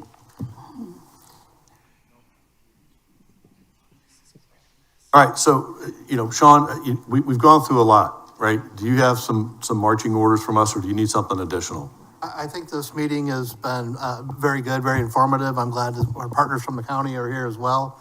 I think we understand town council's position based on what Senator Davis has provided here today. There are some bits of information that still are needed. We do need the detailed list of costs from DOT. It sounds like they'll be forthcoming pretty soon. Sounds like we've got a few of them here today, and the balance to understand the impact of Stony. We will have the benefit, I hope, of at least the county alignment on what has been presented here today from Senator Davis and a reaction if they have a meeting coming up on the 21st, and then be able to share that information if we do have a workshop here later today. I have in my mind a path forward, both on critical path and a way to move the expectations from town council and the MOA that we sent and the MOAs that'll be needed for these projects if it's bifurcated. So I'm confident that we can move forward quickly. And on the 28th, we could also discuss the MOA. And, after having information back from the county, that'll be part of that agenda to have those discussions. And so the three lanes, and thank you for the clarification, Senator Davis, 3 lanes and 2 breakdown lanes puts us back at another span of concrete coming onto the bridge that I don't think has been an acceptable width by the community. So I would like to reiterate, and I would think that we need to discuss what 3 lanes really means. And to me, in terms of the way it was just described, what it actually means is it's 2 lanes with a 3rd lane that's a breakdown lane, but a viable lane that could, if necessarily, be used, if we could agree to it, as a reversible lane for those pinch point times, as well as a lane for emergency evacuation off of the island. So essentially 3 lanes, but in practical matters, 2 lanes with a breakdown lane. And not three lanes with 2 10-foot breakdown lanes on either side. So I think that that's really a big piece of what we need to be thinking about and agreeing on as well. That's been presented in Senator Davis's letter and discussion here today. I also think that when we're thinking about the work on island, a number of people have talked about the master plan, a segmented plan that allows for expansion, but they've also talked about a free flow concept, which requires more engineering and more money than just the improvements through Stony. And I think that we have to keep that in mind because that is a bigger chunk of money than maybe we're currently talking about. But if we want to truly resolve the traffic issues, that free flow, the possibility of an overpass or a raised portion comes back into play. And I know we've heard it before, but I think we're at a new place, as I said originally, where everything is back on the table for discussion so that when we're truly providing the solutions that we want to make sure that we secure before we move forward. We could have done all this, again, months, years ago. If people, I hope this time will keep their expectations and their wish lists in control, and we can move forward in a more practical manner within our means. And in the last part of this, because I do want to round it out, It's my expectation moving forward that all council members will be advised and informed on a regular basis, and I would specifically ask that I be included in all future meetings. Okay. Mark, you have something else you want to add? Yes, I'm gonna add something. I just need some clarity with all due respect, sitting in the room. My involvement to go meet with Mr. Moore, Sean and I and Jared to meet in future meetings, is town council asking me that I not be in those meetings? Or, okay. Well, because No, you if said. I led you to believe that, no, my first I just statement want was that of course full- not, that's not. Full 100% clarity, because there are some things to do. And so here's what I think Sean and I, and we can compare some notes, but while Sean was talking, I was tracking. So here's what I think that the next steps are, or at least the runway is moving forward. There is a January 21st Beaufort County Council meeting workshop. I think that the town council will be out of town at the Municipal Association of South Carolina annual legislative action day. It's the Muni Association for Municipalities. At least I will be in Columbia at that time, but the meeting is then. We have a January 28th, Kim, to confirm, Tuesday, January 28th, probably 1 o'clock workshop of town council. We have a defined deadline. Senator Davis, again, I think you've heard it 100 times, 101, thank you. Thank you for helping us understand at least what we need to do in regard to getting this there with DOT, and a special thank you to Secretary Powell as well. But a March 31st deadline, we need to give this to you at the next workshop. So if not before, I'll send you a memo, but at the next workshop, we will show you a critical path with that timeline no later than the 31st of March. There'll be milestones, key questions and decision points, which I think I overviewed at the beginning of this workshop today. Money, funding, I think that is answered. We're back to the MOA/scope of work. Some key decisions to start thinking about. We're going to confirm the available project funding, which I think we have, but unless and until March 31st comes, I don't think we're going to have that definitive SIB answer. We need from DOT, South Carolina Department of Transportation, and Beaufort County, the opinion of probable cost on the component segments, the cost estimates, so we know what we're dealing with. We need to, at some point, understand the scope of the bridge, and again, cost breakdown, but impact breakdown. So Ms. Becker said 2 lanes in a breakdown lane. We heard 3 lanes and 2 breakdown lanes. Ms. Bryson said something similar in between. I think we also need to understand, based upon that cost, so a 2-lane bridge and a breakdown is a lot less expensive than a 3-lane. Obviously, I'm stating the obvious, not kind of on purpose, but perhaps if that's the case, then those funds perhaps can be targeted to the Windmill Harbor ramp intersection improvement. So we have to make those decisions, and one decision leads to the next, and I know we know that. I just want to state the obvious. We also then have to determine the scope of infrastructure investment through the Stony historic neighborhood and through the main corridor to and from Hilton Head Island based upon available funds for now. So if there's $39 million left, the scope of work in the master plan has to be around that number. We at some point will need to revisit with you by resolution a Beaufort County Hilton Head Island MOA, Memorandum of Agreement. We will also need to work with Beaufort County and just guide and support and help any Beaufort County, South Carolina SIB MOA contract amendment, which I think is important, and Senator Davis alluded to that today, but that takes a minute. And then arguably, I have to make sense of this and talk with Jared and Mr. Moore about the SCDOT municipal consent confirmation that you've provided, but it was based upon an approved MOA, which is going to change. And so I think this is it. Like, there's 5 or 6 things in here, but most important is scope of bridge. Sounds like scope of bridge, cost of bridge drives scope of Stony, cost of Stony, the $80 million in the referendum was for an improvement through the Stony corridor in addition to bridge repairs, or perhaps in conjunction in addition to bridge repairs to the island to make Stony safe. We know, I can't get this fast enough. We will start. I'm not going to ask you for an approval. I'm not going to go spend time with the county on an MOA or an IGA to find some funds. But if you expect me to provide to you, and per Senator Davis's direction, a Stony area master plan, we're going to get started on that this afternoon. May I add just one other thing? It was suggested, and I think it's a great suggestion, others have suggested it previously, that now the scope of this project continue and connect to the Cross Island Parkway and not end at Square of Hope. And so that, too, it adds to your list and it adds to the expense and the design and the time frame, et cetera.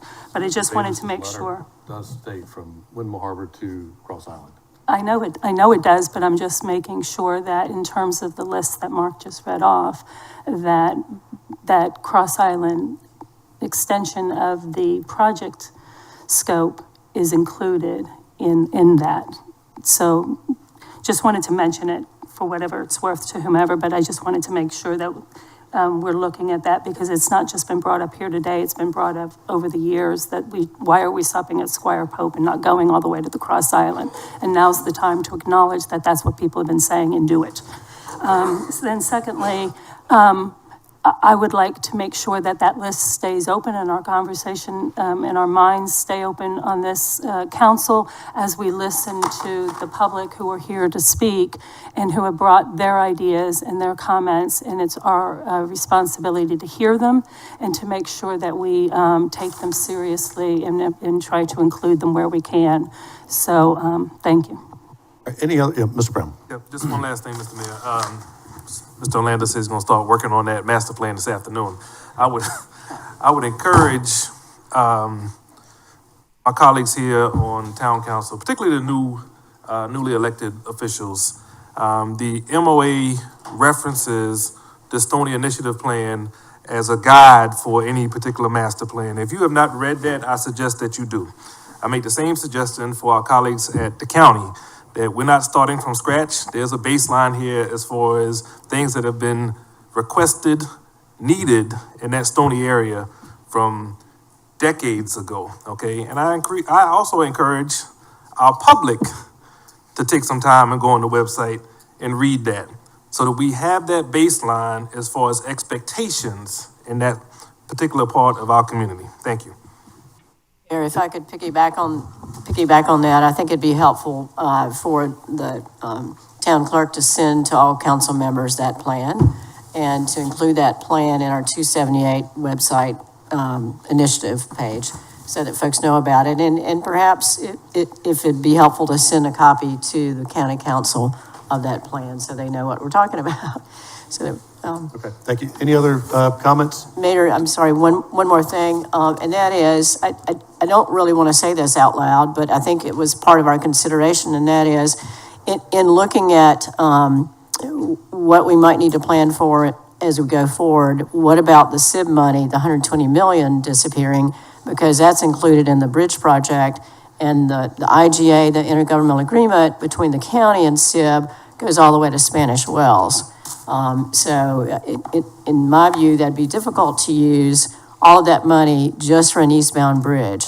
So, thank you. You're right, we need to amend the intergovernmental agreement because that 120 million is contemplated to be, as you say, all the way to Spanish Wells, and now we're talking about having it just in regard to the eastbound span from the mainland to Windmill Harbor. And we need to negotiate that and need to present that to the SIB. But I feel like with the delegation united behind this and the fact that we're not asking the SIB for any more money, I feel good about our chances of getting that IGA amended to reflect that modified scope. Any other comments? All right, so first of all, thanks for your input. You know, this is a big compromise that we're working on here today, and it's not what has been on the table. This is where government works, right? When we have conversations and try to figure things out. We know what the pool of money is. We know we're going to get some additional ideas coming forward. Those ideas will be sent up to the state for the viability of the state willing to accept these ideas, right? We've also got to know what the state is willing to do. You know, we can push as much as we want, but we're not driving the bus, right? So with that being said, Kim, we'll open it up to public comment on this agenda item. Kim, do we have anybody signed up to speak? We do. Let me get my slide pulled up here. My first is DJ DeLong.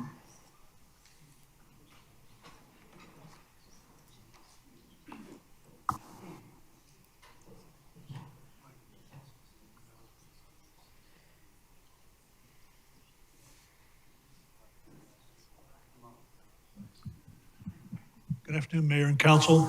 I'm here to present some additional information about the repair of Mackey Please state your Creek. name and address, please. Pardon? Name and address. I'm sorry, DJ DeLong, Baynard Park Road in Sea Pines. Thank you. All the focus seems to have been on the complete demolition of the Mackey Creek Bridge and the traffic congestion that would result from that for years, and the burden that would place on the community. Prior to my retirement, I was general manager of the carbon fiber business at Amoco, and we had a business group focused on the use of materials to repair marine columns and slabs. It was a difficult process because we had to satisfy the design engineers, the construction engineers, state DOTs, local property owners, and the U.S. Army Corps of Engineers. This work was done in the 1990s. This is 25-year-old technology. And I heard it sort of passed off earlier as it's $50 million and it'll only last for 10 years. That is completely contrary to the experience that's out there. Why have we not heard about this repair as an option? If you ask any major construction company to choose between a $200 million new bridge project and a $5 or $10 million repair job, it's easy to ask the preferred option if money is no object. The client has to focus on the best use of the public funds. There are many articles of these kinds of repair projects, and there are companies that do them. I have a packet I would like to leave with you. There's 5 national companies who do this sort of process all over the United States. They've been in business for 20 years doing repair projects for piers in saltwater locations. Believe me, I have no financial interest in any of these companies, all right? I do suggest that town or county staff contact these companies and ask for a rough order of magnitude estimate based upon the latest Mackey Bridge survey.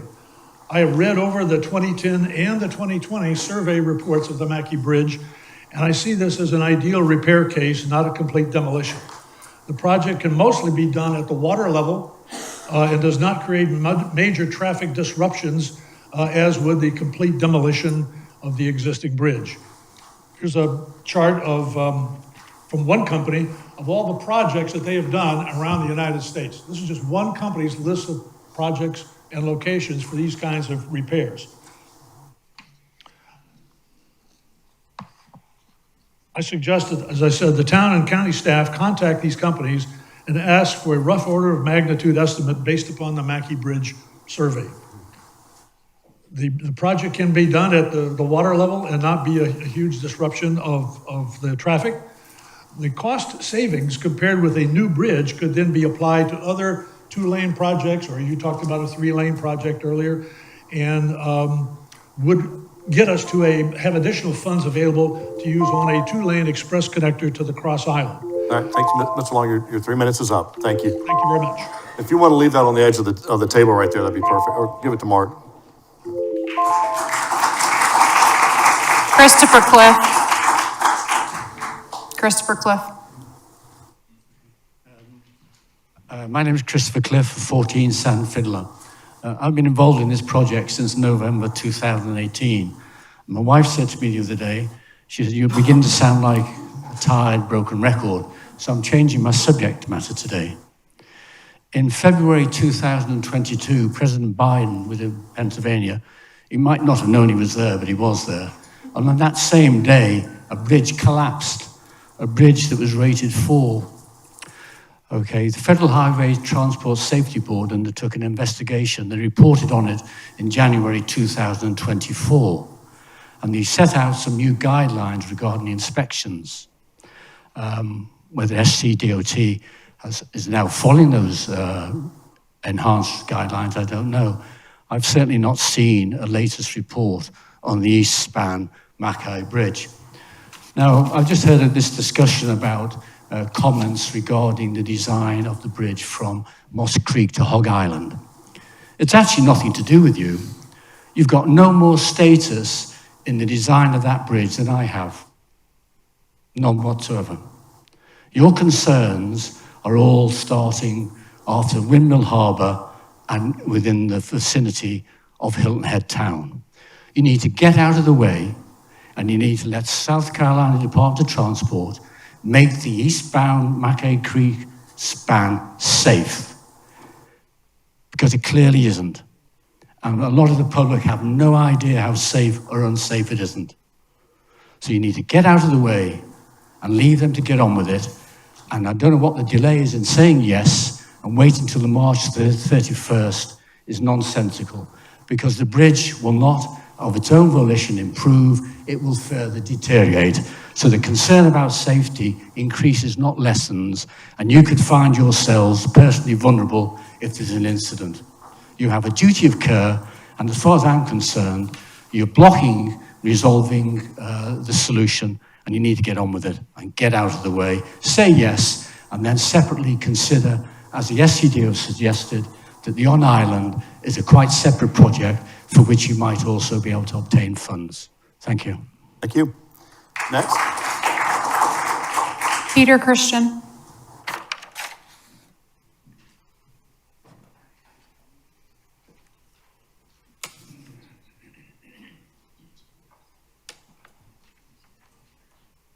Mr. Mayor, members of the Town Council, congratulations to Mr. DeSimone, Ms. Tuner, and Alex, re-election. Welcome. You guys need to work together. You have a March 31st deadline. Don't wait till the last minute. It puts you at a distinct disadvantage. Get this done, and get it done sooner than later. I like the idea of the 3 travel lanes, possibly one of them reversible. It needs to be a new span. I don't think there's going backwards at this point is appropriate. You need to think about public safety, evacuation, getting workforce onto the island, and the bad words that some people use, tourism, that is the lifeblood of this island and gives us the lifestyle that we all enjoy at a price that we can afford it. My board president, Carlton Dallas, is right there. Hilton Head Plantation Board has supported this project from the very beginning. They are the largest residential community on the island. And it's an oxymoron that we support tourism, but we know what tourism does for our property owners as far as their tax base. So please get this done.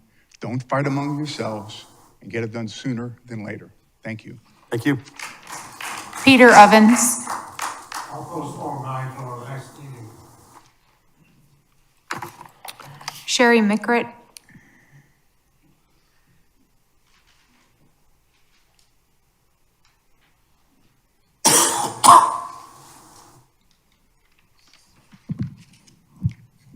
Hello, my name's Sherry Migrant, and I live in Indigo Run. A couple things I just would like to point out. It sounds like, and I want to thank Senator Davis for all the work that he has done. Sounds like he really had his act together and came to us with a plan, with the amount of money, and it sounds like we have no plan, and we're like in a state of chaos. We have to get over that, but we have to make sure we don't spend a penny over the amount of money we have. I have to live within my budget. Town council needs to make sure we live within our budget. I heard the different things. I think a 3-lane bridge with 2 10-foot shoulders is a huge span. I think that's way, way too big. I kind of like the 2-lane with the 2 10-foot shoulders, or maybe even 3 lanes with 1 10-foot shoulder for a breakdown. We don't need 2 breakdown lanes.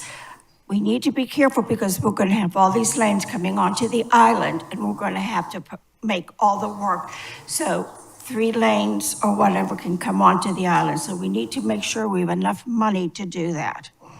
I also want to mention that regarding the secret meeting, I did read about it, and it did bother me greatly.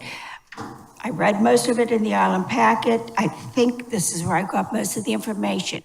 It said that only a certain number of people were invited, because if it went over that number, they had to make it a public notice to everybody, and they had to do minutes. That's why they limited the number. Not sure if it's true or not, but that's what was posted. And the last thing I would like to bring up, and I also like the idea of our bridge going to the Cross Island Parkway. In your regular meeting, you're going to have us speaking at the end like at this. I think you should hear our voices and what we want to talk about, and how we would want you to vote before you vote. I think it's important for us, the residents, to let you know how we feel and how we want you to vote on certain issues. You work for us, and you need to know our opinions and our viewpoints. Thank you, and I want to thank Mr. Orlando. Every time I happen to write letters, he always responds, and I want to thank him for that. Thank you. Thank you. Richard Beasy.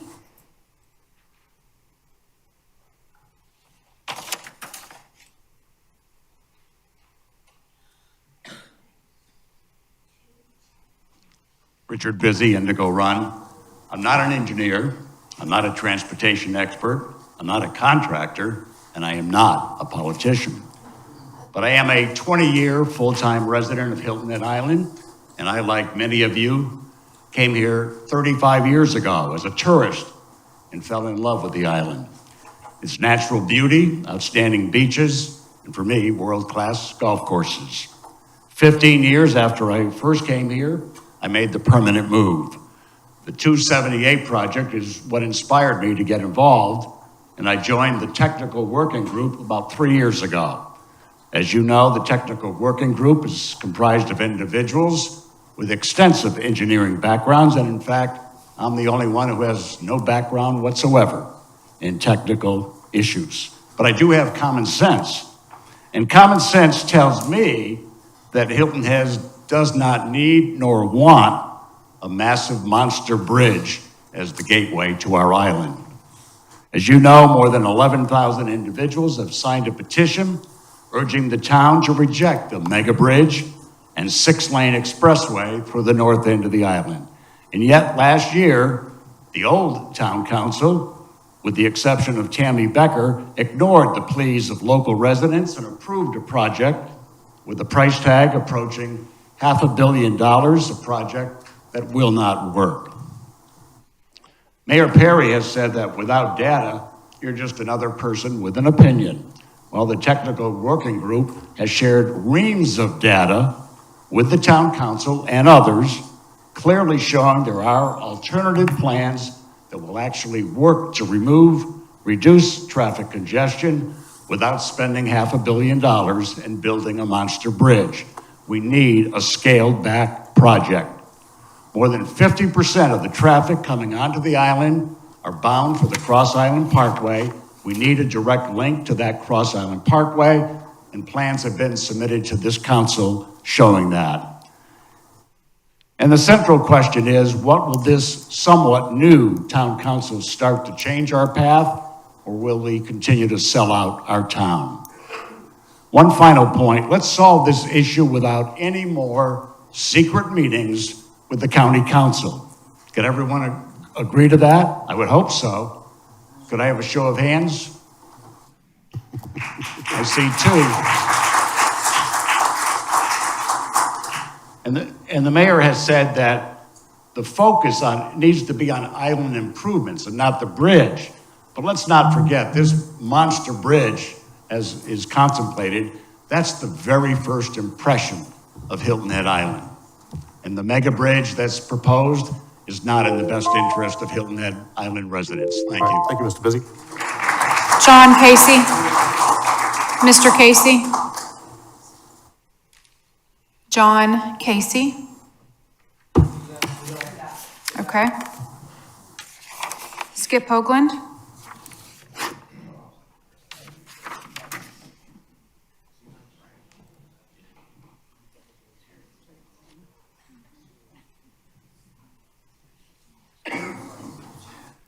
Skip Hoagland, Windmill Harbor, 50-year resident, and Tamara for mayor. We have heard from many professionals. My take on everything I've heard is the problem is not caused by 45,000 residents. It's caused by allowing too many tourists, over 3 million, for the capacity of our infrastructure and our road system. The challenge now is finding solutions to balance tourism so it does not disrupt the lives of 45,000 residents. We all moved here for little traffic and a clean, healthy environment for our families, as well as retire to enjoy the last years of our lives. We moved here for island life, not a Myrtle Beach big city life. Google tourism adversely affects the quality of life. Read all about it. We need to take hard actions, moratoriums. We need to stagger days for check-in and check-out, etc. Everyone, 6 pounds does not fit in a 5-pound bag. Further, we must stop this council from handing $7 million plus of our tax money to promote unneeded tourism by the Hilton Head Bluffton Chamber for illegal profits, illegal tax issue, and misuse. This must end, especially when tourism is done for free by technology, local search, social media, etc. To think a chamber illegally operated provides more tourism than Facebook is insanity. Have you ever booked a hotel room on a chamber website? A big city bridge corridor would not solve traffic. It's simply like a stent for your heart. You have the same 4 lanes all the way from I-95, entering the stent, and after the stent, just 2 or 4 more lane roads, and you're just shifting traffic from the north end to a south end dead end. Plus, the root cause of all this was no master land plan drafted 50 years ago for Hilton Head, Bluffton, and Hardyville and Beaufort to stop the developers and our compromised council members and mayors into perpetuity, to stop them from favoring special interests like the chamber's profits over 45,000 residents' interest. The big city bridge was the largest interest tax scam in Beaufort and South Carolina history. Let's look at the scale version that Tom Davis proposed to us. Any council member that votes in favor of an illegally operated chamber of special interest versus 45,000 residents should be held liable and will certainly be booted and disliked in this community. Folks, let's stop the destruction to the Charles Fraser vision. Joni Mitchell's song, you don't know what you got till it's gone. Stop 10 pounds in a 5-pound bag. Stop more destruction to our environment. And let's stop Perry, this town lawyers and town manager who have been caught committing criminal fraud. They must be investigated. They must be removed from public office and prosecuted. And Mr. Orlando, the Municipal Association of South Carolina is a trade association. It has no official capacity whatsoever. Thank you, Mr. Hoagland. Thank you. Mark Cajano. Mark Cajano.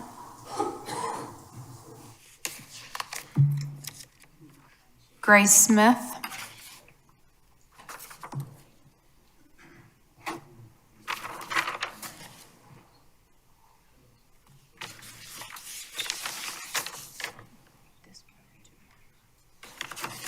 Grace Smith, Indigo Run.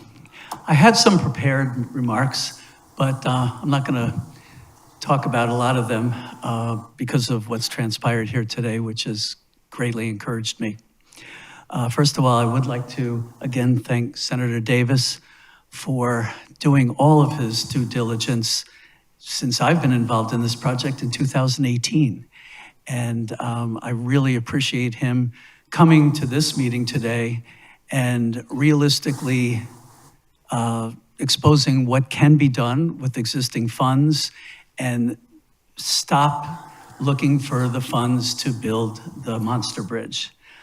I also, although by regulation I need to address you, I am also addressing all of my fellow residents that are sitting or standing behind me.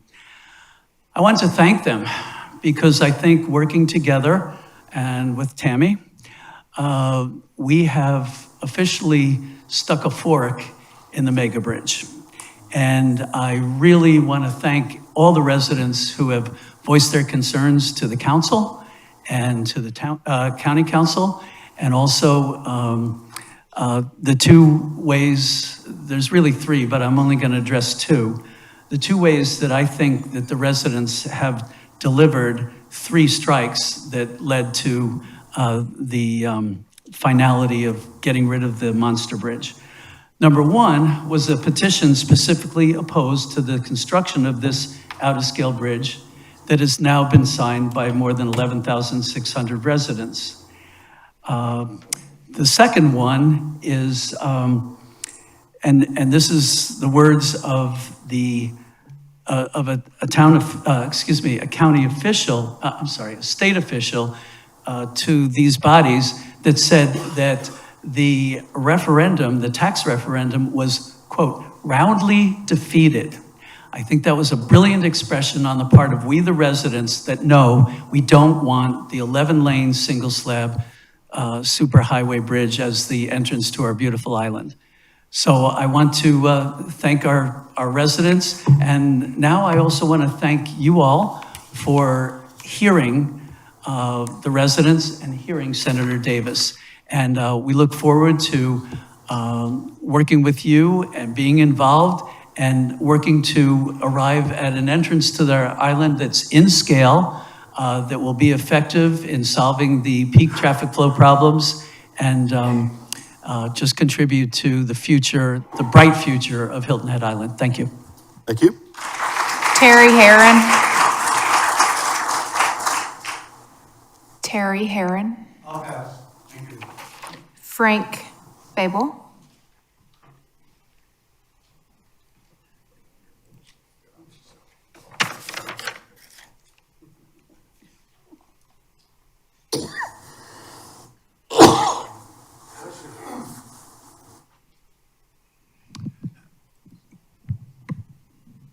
My name is Frank Babel. I'm a bike advocate. First of all, thanks to Tom, and welcome to the new people here, and welcome to you folks for being here as well.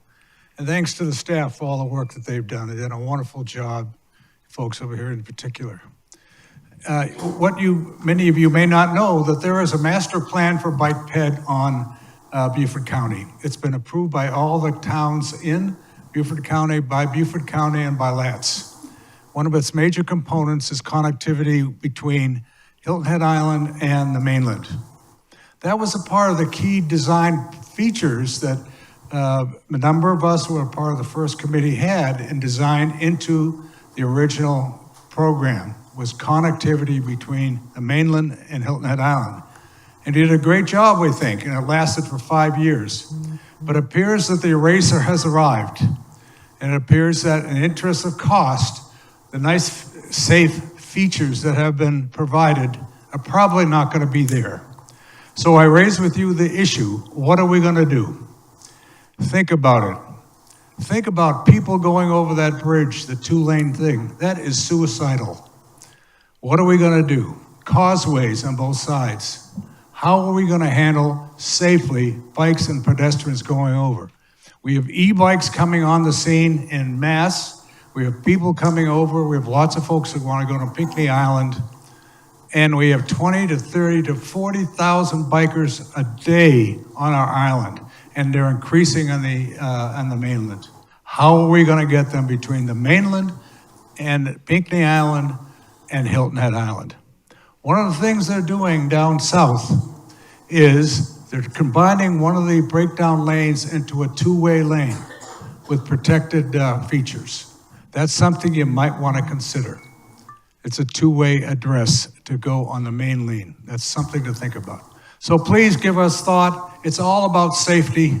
We don't want to kill people out there. And by God, some of these tourists, that's what they do. They get in a bike and they get out there, let's go to Pinckney Island, and they're going to get killed unless we do something really smart, like we have done, and we probably are going to have not to do, we're going to have to do something really clever now. Thank you, and ahead. Thank you very much for what you're going to do for us. Thank you. That's all. So now we will thank you all for your comments. We'll move to public comments, non-agenda items. Kim, do we have anybody signed up to speak? We do not. Okay. So with that being said, thank you all. Motion to adjourn? So moved. All in favor, signify by raising right hand. We are adjourned.